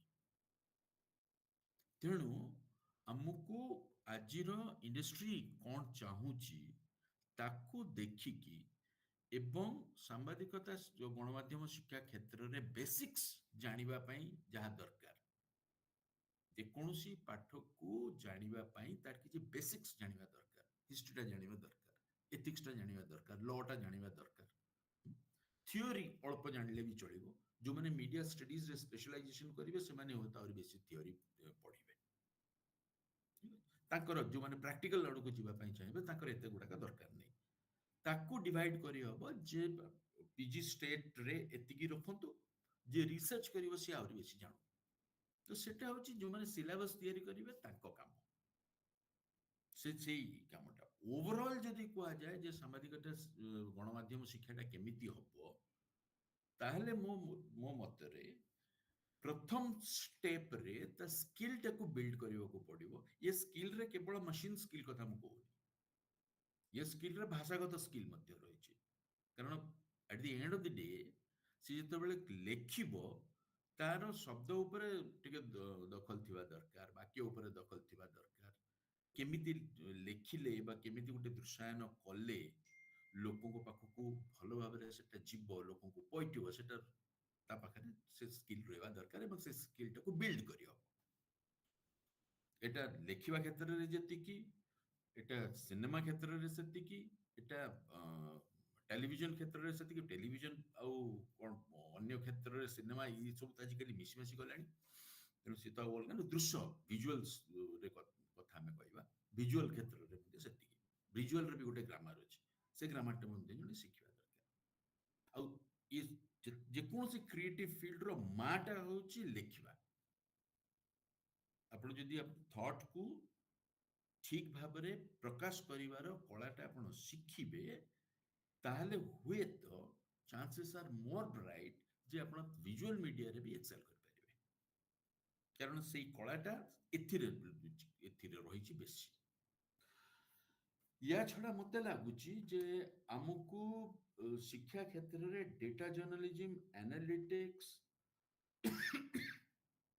आर्टिफिशियल इंटेलिजेंस या उपरे टिके बेसी गुरुत्व देबा पई पड़िबो।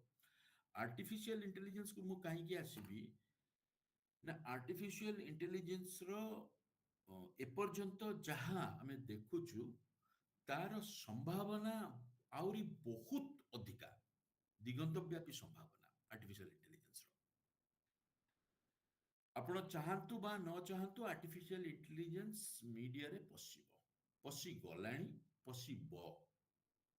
आजी पहलगांव रो जो किलिंग्स रो तार से जो आइकॉनिक गोटे पिक्चर जोटा हेची, से जो नवविवाहित झियोटी आ तार हस्बैंड जे मरि जाइछंती, सी पडिछंती, ये झियोटी बसची, जोटा आइकॉनिक पिक्चर हेची एई पहलगांव किलिंग्स रो, तार घिवली अवतार आज मु देखला बेलकु बेस 3-4टा जगह रे मु ताकू देखिली, है ना। तो we can't stop artificial intelligence from invading media sector, है ना। सी एआई एंकर हबो ही हबो। एआई एंकर टा पॉपुलर हबो कि नहीं ताकू बहुत लोग एक्सेप्ट करेंगे कि नहीं, that's a different issue, but we can't stop AI anchors because they have that, तांकर भी बहुत गुड़ाक लाभ अच्छे सेठी एआई एंकर रखिले कौन कौन कौन कौन हम मालिक मानकर लाभ, बेसी कर्मचारी मालिक मानकर लाभ है ना। तो सी जहाँ हो आमर जो आर्टिफिशियल इंटेलिजेंस रो टूल्स गुड़ाक जोटारे मीडिया रो काम सहज हो जिवो, आपण चैट जीपीटी यूज करिवे स्ट्रक्चर टा कर दबो, आपण अमुक यूज करिवे तार पिक्चर टा कर दबो, समक करिवे तार नैरेटिव टा बने दबो। तो सेगुड़ाक आमको पाठ्यक्रम भितर रखिबा पई पड़िबो, बा गोटे बेसिक पाठ्यक्रम भितर रखिले रखिकी बाकी गुड़ाक सेल्फ लर्निंग रे छाड़ देबो पड़िबो। त कारण होची क्रमशः क्रमशः क्रमशः सेल्फ लर्निंग रो ट्रेंड धीरे धीरे बढ़ुची, आगु को आउरी बेसी बढ़िबो। घरे रोषेई ठु आरंभ करी फोटोग्राफी टू आरंभ करी सबु क्षेत्र रे आपण देखिबे यूट्यूब रु सिखिबा, से अमुक वेबसाइट रु सिखिबा, से समक वेबसाइट रु सिखिबा रो ट्रेंड बढ़ी गलानी। आजि का कथा कहूची, एटा टिके तरल कथा हबो। एबे मो मां को 85 वर्ष बयस, आजि कहला आचारटा से यूट्यूब देखिकी करिबा। 85, my mother, she says this morning that let's make that pickle, open the YouTube while see the YouTube and make the pickle. भात पड़छन्ति आपण सेम जिंस आज जदि गोटे पिलाटे पशुची अधिका से जानिया पई चाहिबो, से आपण को ऊपर खूब बेसी डिपेंडेंट हबो नाही, बेसिक पई डिपेंडेंट हबो, तापर मेंटरिंग पई डिपेंडेंट हबो। किंतु काम चलेबा काम पाई सी यूट्यूब को चल जीवो, सी क्वारा को चल जीवो, सी स्वयं प्लेटफॉर्म को चल जीवो। ए जिनसटा को भी हमें जते बेले जर्नलिज्म मास कम्युनिकेशन बा मीडिया एजुकेशन कथा कहउछती, मीडिया एजुकेशन रे हमें ए कथा को आस्ते आस्ते फैक्टर करबा उचित हबो, जो कथा एनईपी रे मध्ये किछि किछि परिमाण रे कुआ जाय छै। सेल्फ लर्निंग पई छाडंतु मते लागुची जो माने फैकल्टी मेंबर्स अछंती से माने क्रमशः ओल्ड स्टाइल टीचर रु धीरे धीरे फैसिलिटेटर एंड मेंटर एई रोल को आसी जिबा उचित। त कारण आपण इन्फॉर्मेशन दबा काम आ बिल्कुल टीचर रो नाही, इन्फॉर्मेशन दबा काम गूगल रो, इन्फॉर्मेशन दबा काम वेबसाइट मान करो, आपणकर खाली काम तांकु कहिबा जे गूगल रो सब कथा सत नुह, गूगल रे जहा देखुछ ताकु आउरी क्रॉस चेक करो, अमकटा देखो समकटा देखो समकटा देखो, they will find out themselves and they should do that। ठीक अछि। तेणु गणमाध्यम शिक्षा क्षेत्र रे भविष्यतर चित्रटा होची जे शिक्षक माननकु आहुरी अधिक स्मार्टर हबा को पड़िबो, आहुरी अधिक स्मार्ट हबा को पड़िबो, आहुरी अधिक पाठ पढ़िबा पई पड़िबो, आहुरी अधिक जानिबा पई पड़िबो। ठीक अछि। शिक्षक जदि जानिबो ताहेले ही से भलो मेंटरिंग कर परिबो। आ मते लागुची वर्तमान जो टेक्नोलॉजी जो स्थिति रे पहुंची सेथिरे मेंटरिंग दरकार, सेथिरे हैंड होल्डिंग दरकार, इथिकल क्वेश्चंस हैंडल करिवारे, सेथिरे मेंटरिंग दरकार, लीगल जो जो क्वेश्चंस आसुची ताको केमती नेगोशिएट करिवो तार हैंडलिंग रे सेठी तार मेंटरिंग ता दरकार। सेही भली भाबरे एबे हमकु ये शिक्षा को देखिबा पई पड़िबो। सुजोग कथा तो नीलांबर बेस प्रांजल भाबरे कहिले, जो माने जदि आशाई गणमाध्यम रे आसीबा पई आशाई छात्र छात्री जदि अछंती ताले मु ताको अनुरोध करिवि जे नीलांबर बाबूଙ୍କର कथा गुडाक माने एकदम अक्षर अक्षर सत्य, ताको मुंड भितरे पूरा पुरेगी रखंतु, एटा बीज मंत्र भाबरे ग्रहण करंतु। If you want a career either as an employee or as an entrepreneur, do what Nilambar does. What Nilambar has done in his life and what he has suggested you to do.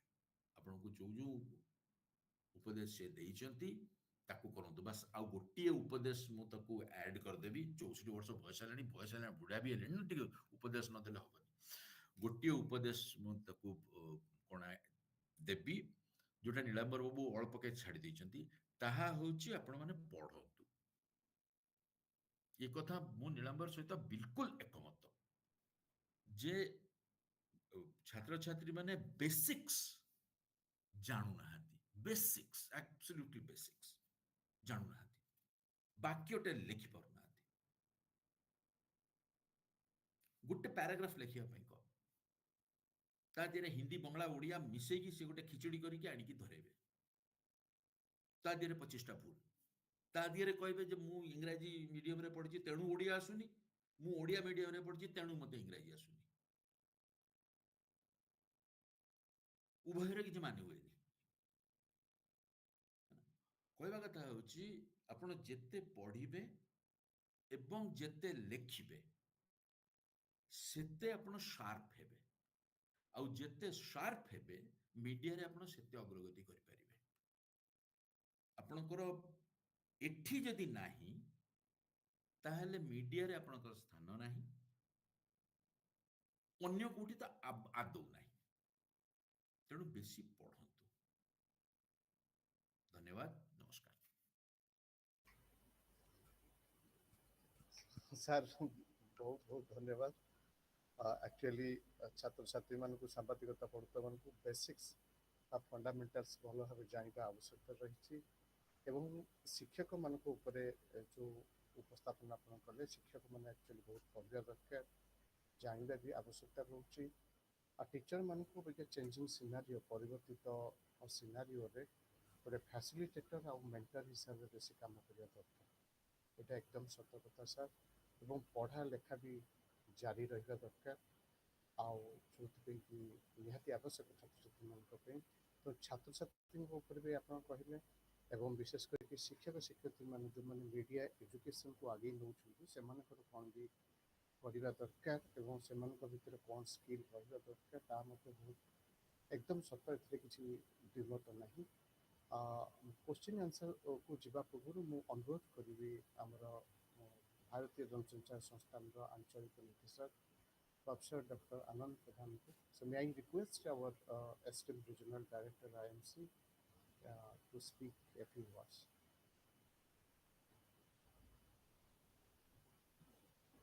No.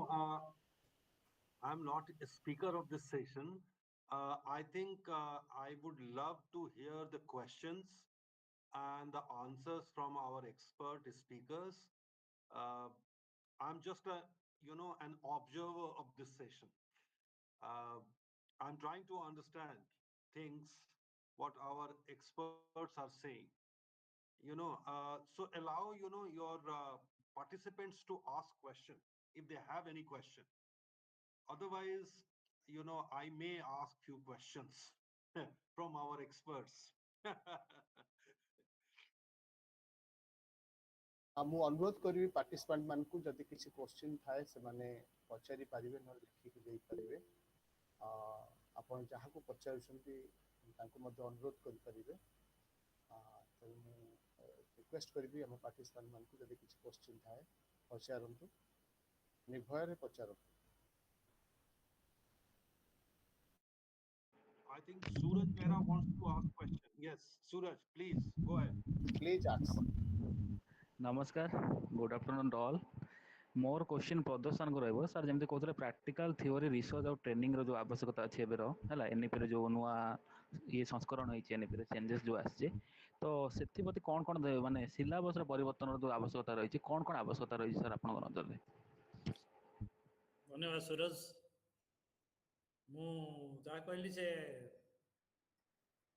Mrinal sir भी से ताहा अधा कहले कि syllabus रे हमको change करिया पड़ियो कि स्किल ओरिएंटेड कोर्स टिके ऐड करिया पड़ियो skill oriented course plus localise need course local पई जहां आवश्यकता अछि सपोज फॉर एग्जांपल कोरापुट रे हम देखिले ओडिया भाषा अछि किंतु रीजनल भाषा ताकर डायलेक्ट अलग अछि लैंग्वेज अलग अछि ता भी हम कोर्स प्रस्तुत करिया पड़ियो जेमिति हम ओडिया भाषा यूज करि पारे किंतु डायलेक्ट हमर ताको भाषा रे हम डायलेक्ट करी हमको प्रोडक्शन देवा पड़ो धर आम गोटे लाइव जर्नल प्रकाश कले भाषा लाइव जर्नल कम्युनिटी रेडियो तो आजिकल पॉडकास्टिंग आम कर भाषा तो से बुझीपर सोसाइटी यूनिवर्सिटी लिंकेजटा रही पार सेटा हूँ मुझे कहती आ रिसर्च जमीक रिसर्च बहुत क्षेत्र में देखा ICSSR हो कि ICHR समस्त रिसर्च प्रोजेक्ट अच्छी सोशल साइंस रे आमको प्राय प्रोजेक्ट मिलूनी बहुत कम प्रोजेक्ट मिलूँ ICHR हिस्टोरिकल रिसर्च पे अच्छी मेडिकल रिसर्च समस्त अच्छी किंतु जर्नल मीडिया रिसर्च पे कौन फंडिंग ना तो आम जो इंटरडिसिप्लिनरी रिसर्च कर social science sociology anthropology economics एम सहित मिसी आम जो रिसर्च करें तेज आमको प्रोजेक्ट मिलूँ से आमको इंटरडिसिप्लिनरी सिलेबस प्रस्तुत करा पड़ो NEP जहाँ कहे तद्वारा आम प्रोजेक्ट पाइपर ही कम कर आजिकल जुग कम करा सोसाइटी आमको फंडिंग दरकार funding without project we can not get funds that's why आमको सिलेबस सेमती भाव परिवर्तन करा पड़ो जद्वारा कि आम मल्टी डिसिप्लिनरी कोर्स आम एडप्ट कर इवेन स्टैटिस्टिक्स किसी पढ़ा पड़ो ताद्वारा ही आमर रिसर्च ट्रेनिंग आउ थियोरी मध्य आम सम्मिश्रण मिलित भाव चली पार थियोरी भी आवश्यक कारण थियोरिटिकल बेस विदाउट मेथोडोलॉजी आम रिसर्च कर विदाउट प्रैक्टिकल ट्रेनिंग आम जदि प्रोफेशनल लोक मान इनवल्व करें आम practical training Piper media course एमती गोटे कोर्स सब क्षेत्र में आमको योगदान रही से सब आम कोर्स 3 प्रकार एस्पेक्ट को इनक्लूड करके आम सिलेबस बनवा पड़े और अनुसार आम कोर्स ढांचा भी बनवा पड़े धन्यवाद thank you sir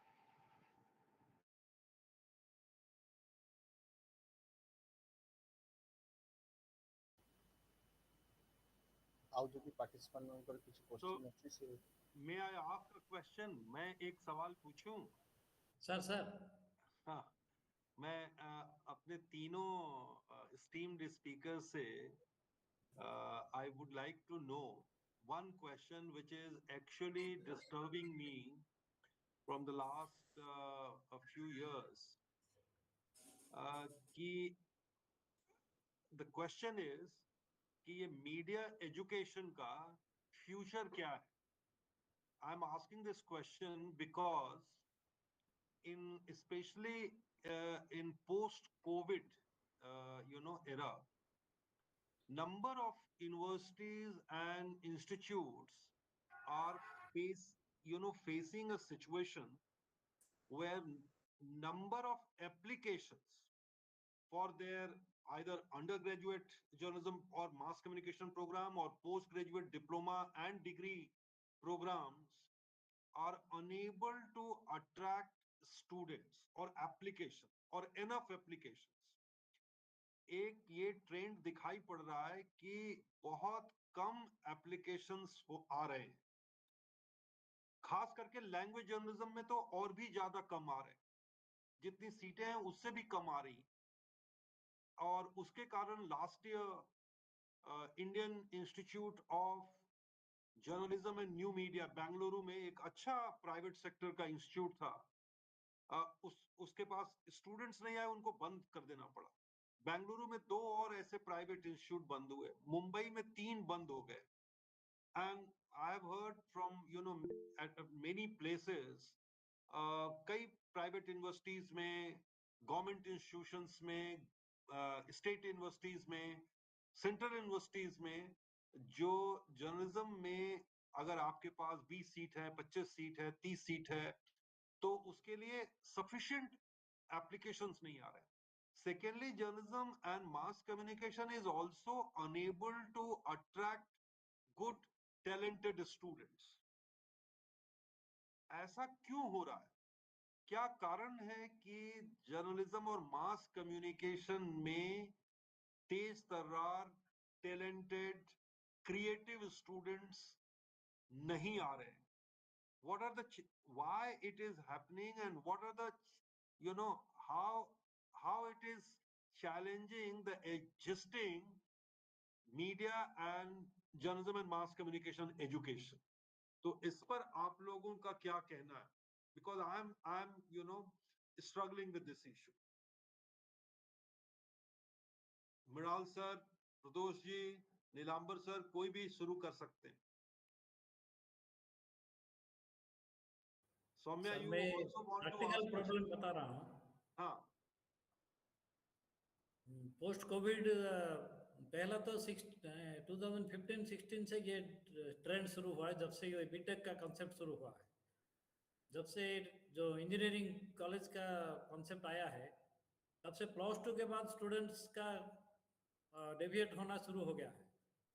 Not only in journalism, sir, in history, political science, in each and every subject, students' intake has been reduced a lot. And that is one of the reasons. Second reason is we don't have undergraduate courses. Other courses have syllabus, their honors subject, and traditionally students are, particularly in Odisha, they have a tradition that whatever honors subject they take, they switch to postgraduate for that subject only. That is another reason they are not getting awareness regarding there is a PG course in so far as South Odisha belt is concerned. We have taken we are talking with students regularly. They have this problem that they don't have any awareness that there is a course on journalism and mass communication, because they don't read it in either higher secondary level or graduation level. That is another. Another recent problem has accrued that government has made compulsory for CUET, Central University Entrance Test. So people are waiting for getting the results by March, April. But CUET advertisement comes in January. In Odisha, people think that after passing out the examination, they will apply for the next course. So there is a huge gap, time gap between them. So when they get awareness, the dates are already over.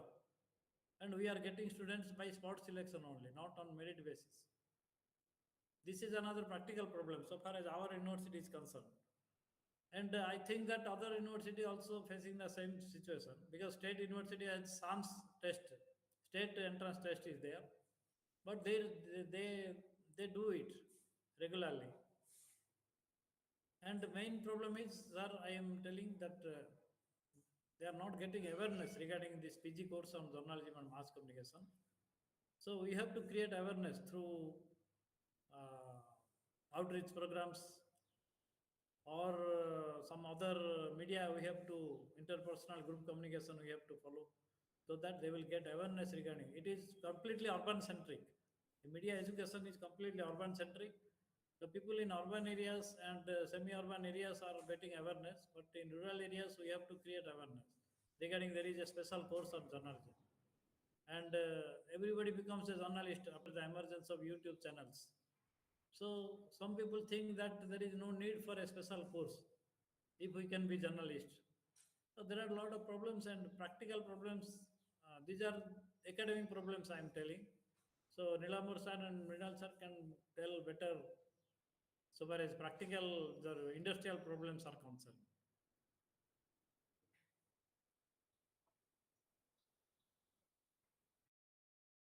Sir unmute करंतु आपनको नीलंबर sir. या thank you. सो आपने professor प्रधान आपने बहुत अहम सवाल पूछे हैं, इसका कोई सीधी जवाब तो किसके पास नहीं है, मेरे पास भी नहीं है, पहले मैं बता देता हूँ। मैं आपको ऐसे घुमा फिरा के कुछ जवाब दे कोशिश करूंगा देने के लिए।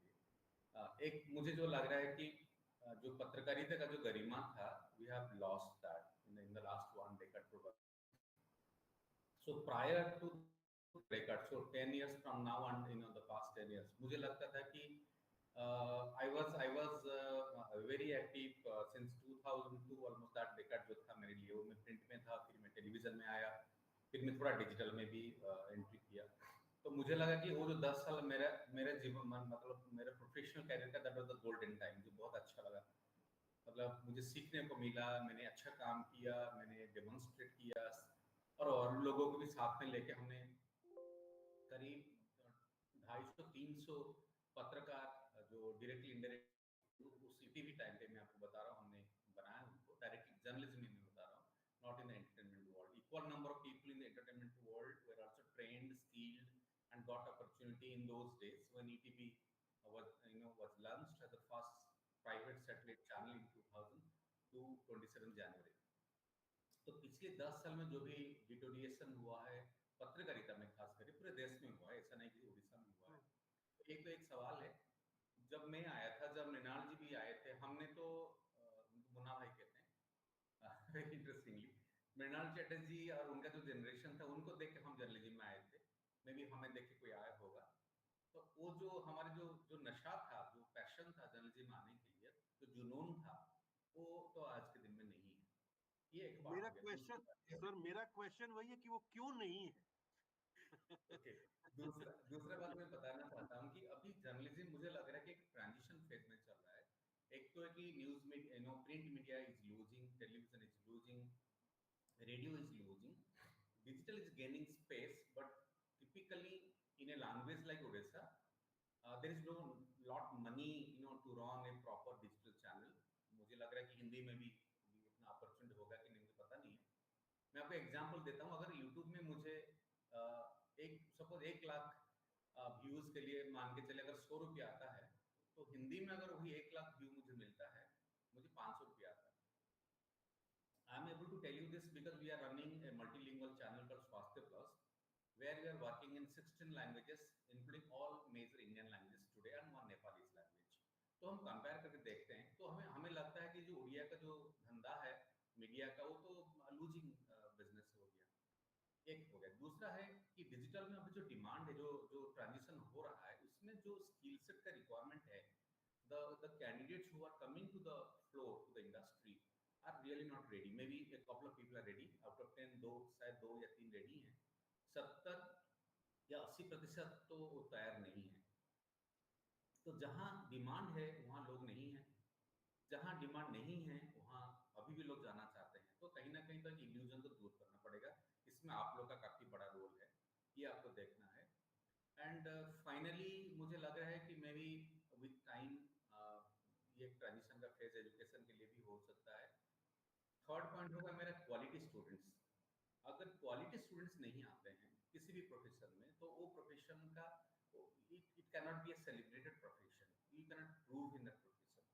तो मुझे लग रहा है कि again we have to pull quality students to the master education, education and skill और ट्रेनिंग सेक्टर, ताकि कल जब वो वहां से निकल के आएंगे इंडस्ट्री में, फिर वो दोबारा इसको प्रूव करेंगे। उसका काफी जरूरत है, ये मेरा ऑब्जर्वेशन है। Thank you so much. Thank you Mrinal sir. कुछ बातें हैं जो पब्लिक में हम डिस्कस ना करें तो ही अच्छा है।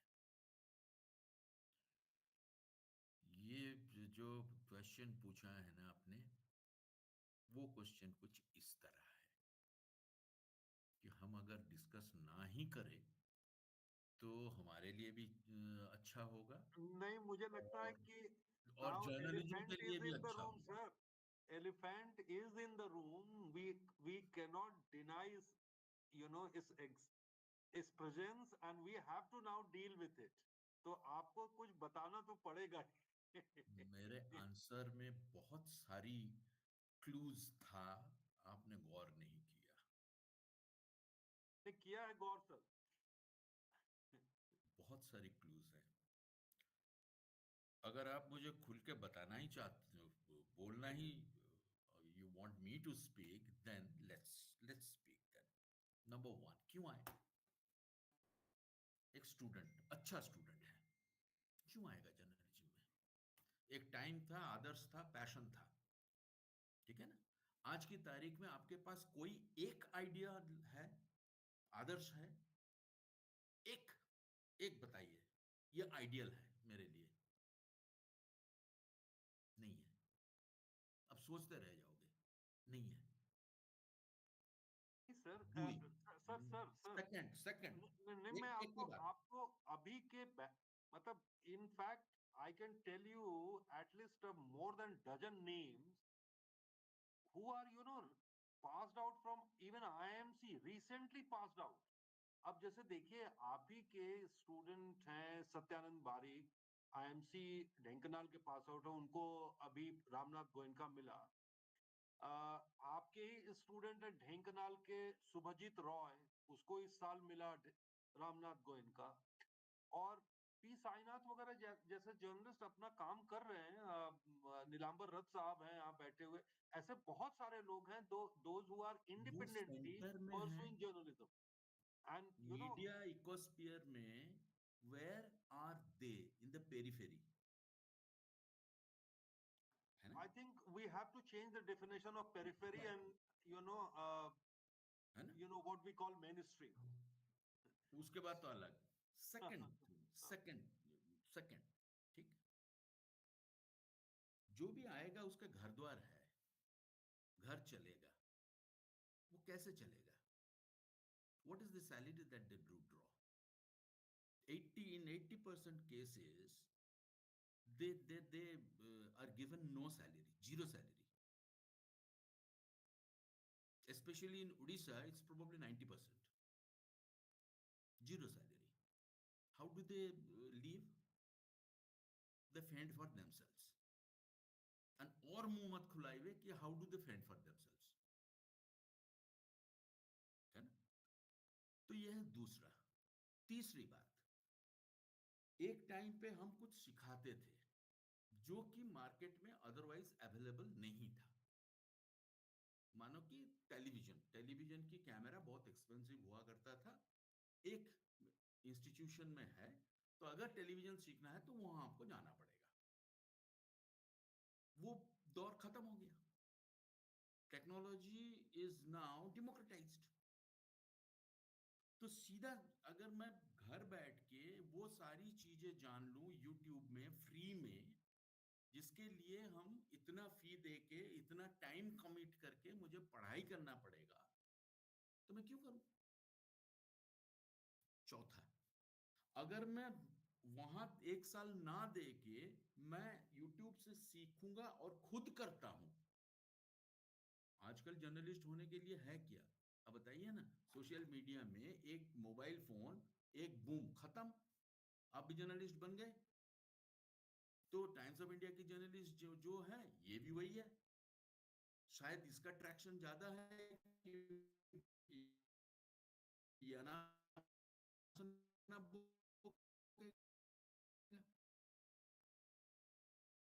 तो वो तो अपने आप को ज्यादा तीर मार खान समझेगा, 30 मार खान समझेगा, तो क्यों पढ़ाई में जाए?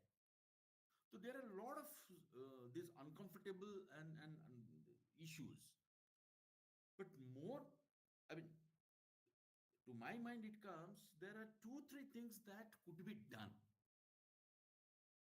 One is probably we can ask a kind of benchmarking in the journalism itself, right? ये जॉब के लिए हो कि कुछ कौन जर्नलिस्ट बन सकता है, एक बेंचमार्किंग कहीं ना कहीं उसके पैरामीटर हम ढूंढ सकते हैं, कहीं ना कहीं एक चाहिए। That's number one. Number two is the kind of impact, एक impact assessment, एक जर्नलिस्ट के जो impact होता है, जिसके लिए वो बहुत लोग पैशन से आए थे जर्नलिज्म में, वो impact कहीं नहीं दिख रहा है। आपने बात किया, ये मुझे पता है, सत्य सुंदर हमारे ही स्टूडेंट है, रामनाथ गोयनका भी पता है, ये सारी पता है, ठीक है, वो भी अच्छे अपने अपने सेक्टर में अच्छे काम कर रहे हैं। But when we talk about main stream media, where are they? तो हमें कहीं ना कहीं उस तरह की कुछ कुछ आइडियल्स को ढूंढ के निकाल के और उस पे फोकस करनी है कि look here is a person who has made some changes. तो वो आई थिंक जिसे हम हिंदी में रेखांकित करना कहते हैं, वो रेखांकित करने की शायद गुंजाइश ज्यादा है। With age people become cynical, and I am 64. I am entitled to become cynical, but I am an eternal optimist. आशा को छोड़ता नहीं हूं मैं। सिनिकल थोड़ा हूं, हो गया हूं एक्चुअली, लेकिन आशा छोड़ता नहीं हूं।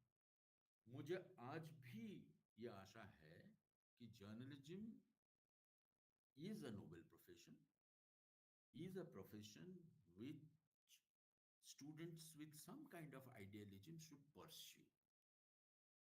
That's why I joined journalism, leaving my government offer of a lectureship job.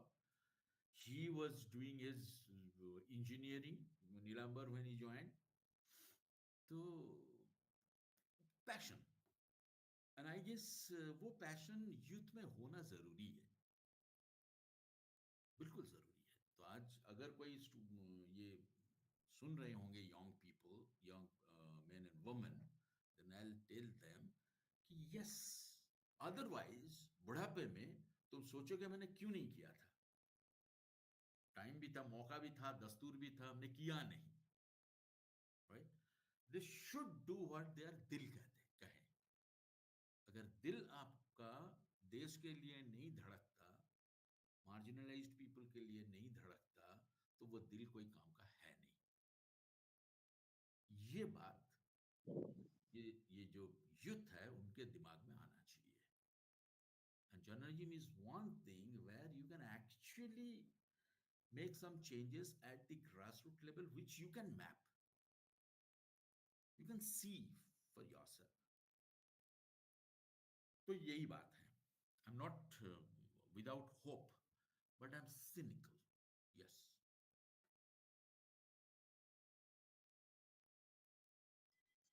Pradhan sir, आपका भी ओपिनियन दीजिए इस बारे में. मेरी तो ओपिनियन, मतलब मुझे अपने स्टूडेंट से बात करते हुए ऐसा लगता है दो तीन चीजें हुई हैं. एक तो जो हमारी मेन स्ट्रीम मीडिया है, basically owned by big corporates. एक तो इंडस्ट्री में काफी चेंजेस हो रहे हैं.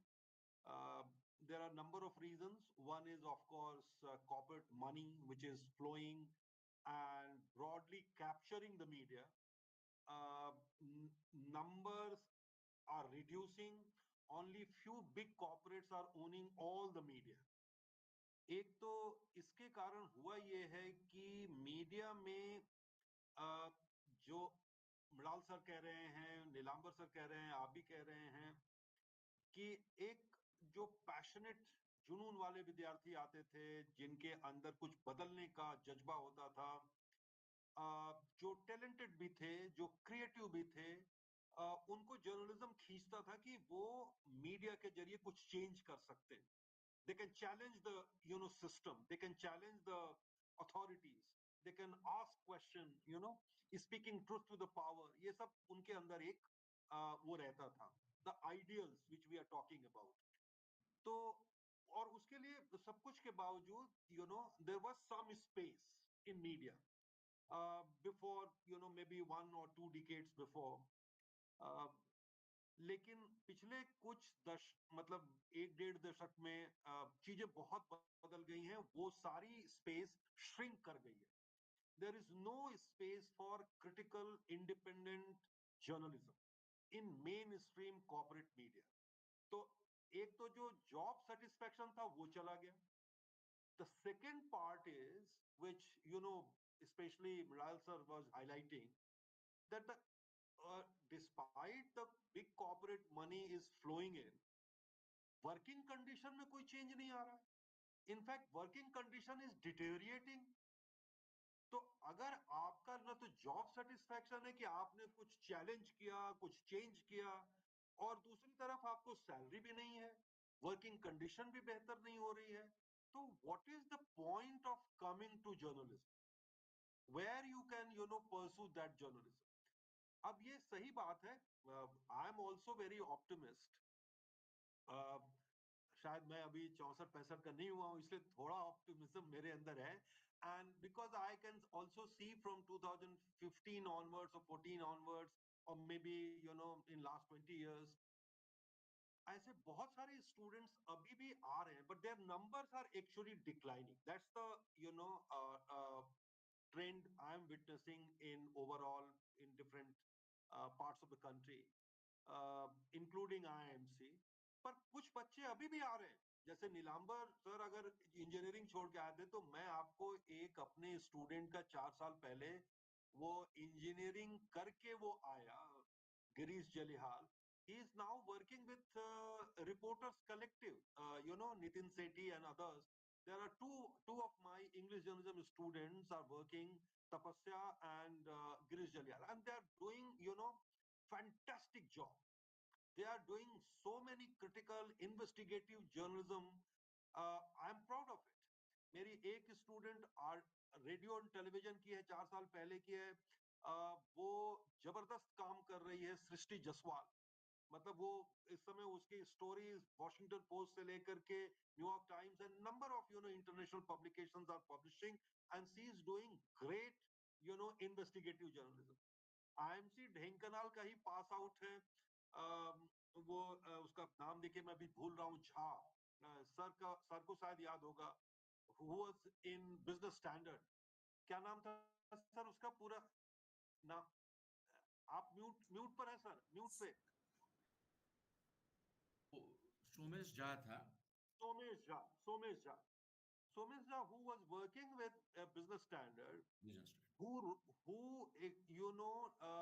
investigated and first wrote that story in just before the 2019 election. आप सब लोगों को याद होगा कि भारत में बेरोजगारी की दर 45 साल में सबसे ज्यादा है, and through it came through a government survey, जिस सर्वे को बाद में विदोल्ड कर दिया गया. तो बहुत ऐसे जर्नलिस्ट हैं जो काम कर रहे हैं, इंडिपेंडेंट जर्नलिज्म कर रहे हैं, क्रिटिकल जर्नलिज्म कर रहे हैं, and they are really the real source of hope. As a institutions, we are failing to attract young, talented, creative students. उसकी क्या वजह है? उसमें मुझे लगता है कि अपने हमारे जो इंस्टीट्यूशनल सिस्टम में भी, एकेडमिक इंस्टीट्यूशंस में भी कुछ चैलेंजेस, कुछ शॉर्टकमिंग्स हैं जिसको हमें अपनी तरफ भी देखना पड़ेगा. हम सारा बाहर ही ब्लेम नहीं कर सकते. We have to also see inside whether we are also creating that enabling environment or not. अब मुझे एक कुछ पिछले 3-4 साल 5 साल से ऐसा लग रहा है, नीलांबर सर भी यहाँ बैठे हैं इसलिए मैं ये बात और भी कह सकता हूँ कि अब हमें जर्नलिज्म में एक मेजर कंपोनेंट एंटरप्रेन्योरियल जर्नलिज्म के लिए भी रखना पड़ेगा. The young journalists, they should not only learn how to write or how to produce good copy, or how to be creative or innovative, learn digital skills, but also know how to run a small media organization. Think about its finances, think about its subscription, think about its marketing, think about HR policy, everything. ये भी अब सिखाना पड़ेगा. And I personally think the future is for broadly decentralized media. What we are witnessing right now is a very centralized big media companies. They will not survive for long. They may be survived because of the political reasons or economic reasons, there are some other reasons, but आगे का future जो है वो decentralized smaller media units that may be sustainable, जो 10 लोग 5 लोग मिलकर के चला रहे हो, and who is catering a particular niche area or niche audience, or the audience in Odisha or in other parts of the country, and then they must collaborate with each other. उनको आपस में मिलके काम करना होगा, जैसे अभी Newslaundry, News Minute, Caravan, Wire, ये सब मिलके भी कोलैबोरेट कर रहे हैं. They are not competing, they are collaborating also. So that's I personally think is the future. Sir, you have very nicely made one point that we should also teach the media students about the economics of media and how to run a media house as an entrepreneur, whether it's a small media, big, medium-sized media. I would like to give a compliment to you and to Mrinal Chatterjee, because I have been a part of one of your programs for the last 2 years, that teaching the media students on media entrepreneurship. So that you have been running for last how many years I don't know, but for last 2 years, me and our son Siddharth, we together were teaching media entrepreneurship at your Look, institution. with your help, this year we will increase the component. Yeah. You know, So institutions should focus on these areas also. These are the new areas we need to focus. You are very Sure. rightly pointed out. Thank you.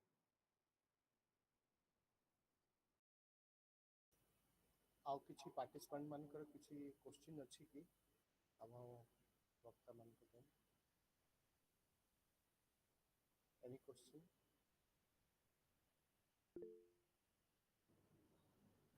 तो अभी passion वाले नहीं आएंगे, अभी join होने के बाद हमको पैसन क्रिएट करना पड़ेगा टीचर लोग।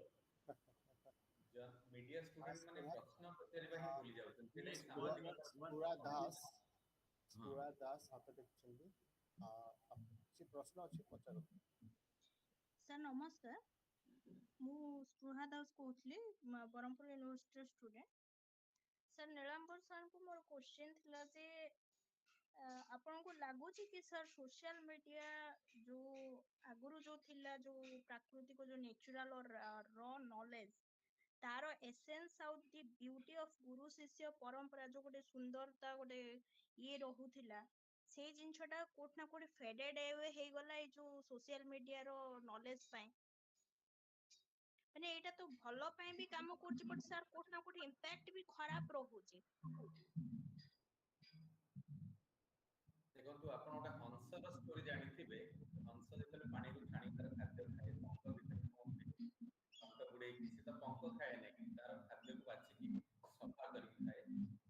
ଜର୍ଣ୍ଣାଲିଷ୍ଟର ବା କମ୍ୟୁନିକେସନ ସ୍ପେଶାଲିଷ୍ଟର ପ୍ରଥମ କାମ ହଉଛି ଯେ ରାଇଟ୍ ଇନଫର୍ମେସନକୁ ବାହାର କରିବା, ରିସର୍ଚ୍ଚ କରିକି ବା ଦେଖିପାରିବା ଯାହା ଅନ୍ୟମାନେ ଦେଖିପାରୁନାହାନ୍ତି, ଆବର୍ଜନାକୁ ସାଇଡ୍ କରିଦେବା, ସେଟା ପ୍ରାଥମିକତା କାମ। ତେଣୁ ମୁଁ ଯେତେ ଆପଣଙ୍କର ସୋସିଆଲ ମିଡିଆରେ ଯେତେ ଆବର୍ଜନା ରହିଲେ ମଧ୍ୟ ମୁଁ କାହିଁ କିଛି ଅଡୁଆ ଫିଲ୍ କରୁନି, କାରଣ ଆପଣ ସବୁବେଳେ ଫୋକସ୍ କରିବେ ଆପଣଙ୍କୁ କ'ଣ ଦରକାର ବା ଆପଣ ସୋସିଆଲ ମିଡିଆକୁ କେମିତି କଣ୍ଟ୍ରିବ୍ୟୁଟ୍ କରୁଛନ୍ତି। ତେଣୁ ଆପଣ ଯଦି ଭଲ କାମ କଲେ ବା ଯଦି ସବୁ ମିଡିଆ ମିନିଂଫୁଲ୍ କାମ କରୁଛନ୍ତି, ଆଜିର ଦିନରେ ସବୁ ମିଡିଆ ତ ଅଲ୍ଟିମେଟଲି ସୋସିଆଲ ମିଡିଆ ମାଧ୍ୟମରେ ହିଁ ପରିବେଷଣ କରୁଛନ୍ତି। ଯେଟା ମୁଁ ମୋ ପ୍ରେଜେଣ୍ଟେସନରେ କହୁଥିଲି ଯେ ଲୋକ ଖବରକାଗଜ ହୁଏତ ପଢୁନାହାନ୍ତି, ଟିଭି ହୁଏତ ଦେଖୁନାହାନ୍ତି, ତାକୁ ଷ୍ଟ୍ରିମିଂରେ ଦେଖୁଛନ୍ତି ବା ତାକୁ ଡିଜିଟାଲରେ ଦେଖୁଛନ୍ତି। ତ ଅଲ୍ଟିମେଟଲି ସୋସିଆଲ ମିଡିଆ ଆମ ପାଇଁ ଗୋଟେ मेजर मार्केट प्लेस।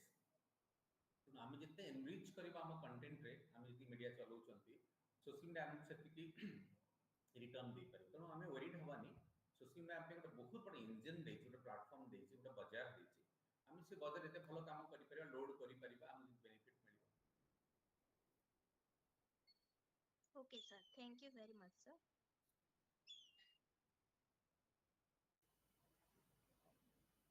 ଆଉ ପାର୍ଟିସିପାଣ୍ଟ କିଛି ଅଛି ଆଉ ନା वाइंड अप करिए? वाइंड अप करिए। जी सर, जी सर, आगे ये चर्चा चलती रहेगी। जी सर। आज पर्यंत आम प्राय 10 मास भितर आम जिते प्रोग्राम आयोजित होती भारतीय जनसंघ संस्थान को सार एबुल लीडरशिप एवं गाइडेंस भितर यहीटा मत जेहतु सिल्वर जुबली ईयर, तेणु यहाँ आम करवा। कि आज एंटायर डे लगे गोटे आइडिया बैंक या एक्चुअली एत आइडिया आज स्पीकर मानकर सब आम पाई बहुत शिक्षणीय। केवल जे पार्टिसिपेंट केवल नुहे, आम जो टीचिंग दौचु फैकल्टी मैंने आमको बहुत जिन शिक्षा मिलला। थैंक यू सर, बहुत बहुत धन्यवाद सर, मुराद सर, निरंबर सर, प्रदोष सर, आमर आंचलिक निर्देशन को बहुत बहुत धन्यवाद कि एत समय धरी मूल्यवान निजर समय दे एत बिजी लाइफ भितर आपको समय देते से आम मैंने कृतज्ञता प्रकाश करुँ। पुनर्बार रिक्वेस्ट करुँ अन्य जो वेबिनार हम आमर अनुरोध रक्षा करी यही भाव आइडिया आउ शिक्षा आउ गाइडेंस आउ नुआ इनोवेटिव थॉट्स आम सहित शेयर करिए। आशा रखी ये वाइंड अप कर। धन्यवाद sir, thank you so much. Thank you everyone, thank you IMC, thank you sir. शुक्रिया आप सबका पार्टिसिपेट करने के लिए। Thank you so much. Thank thank you, नमस्कार। नमस्कार।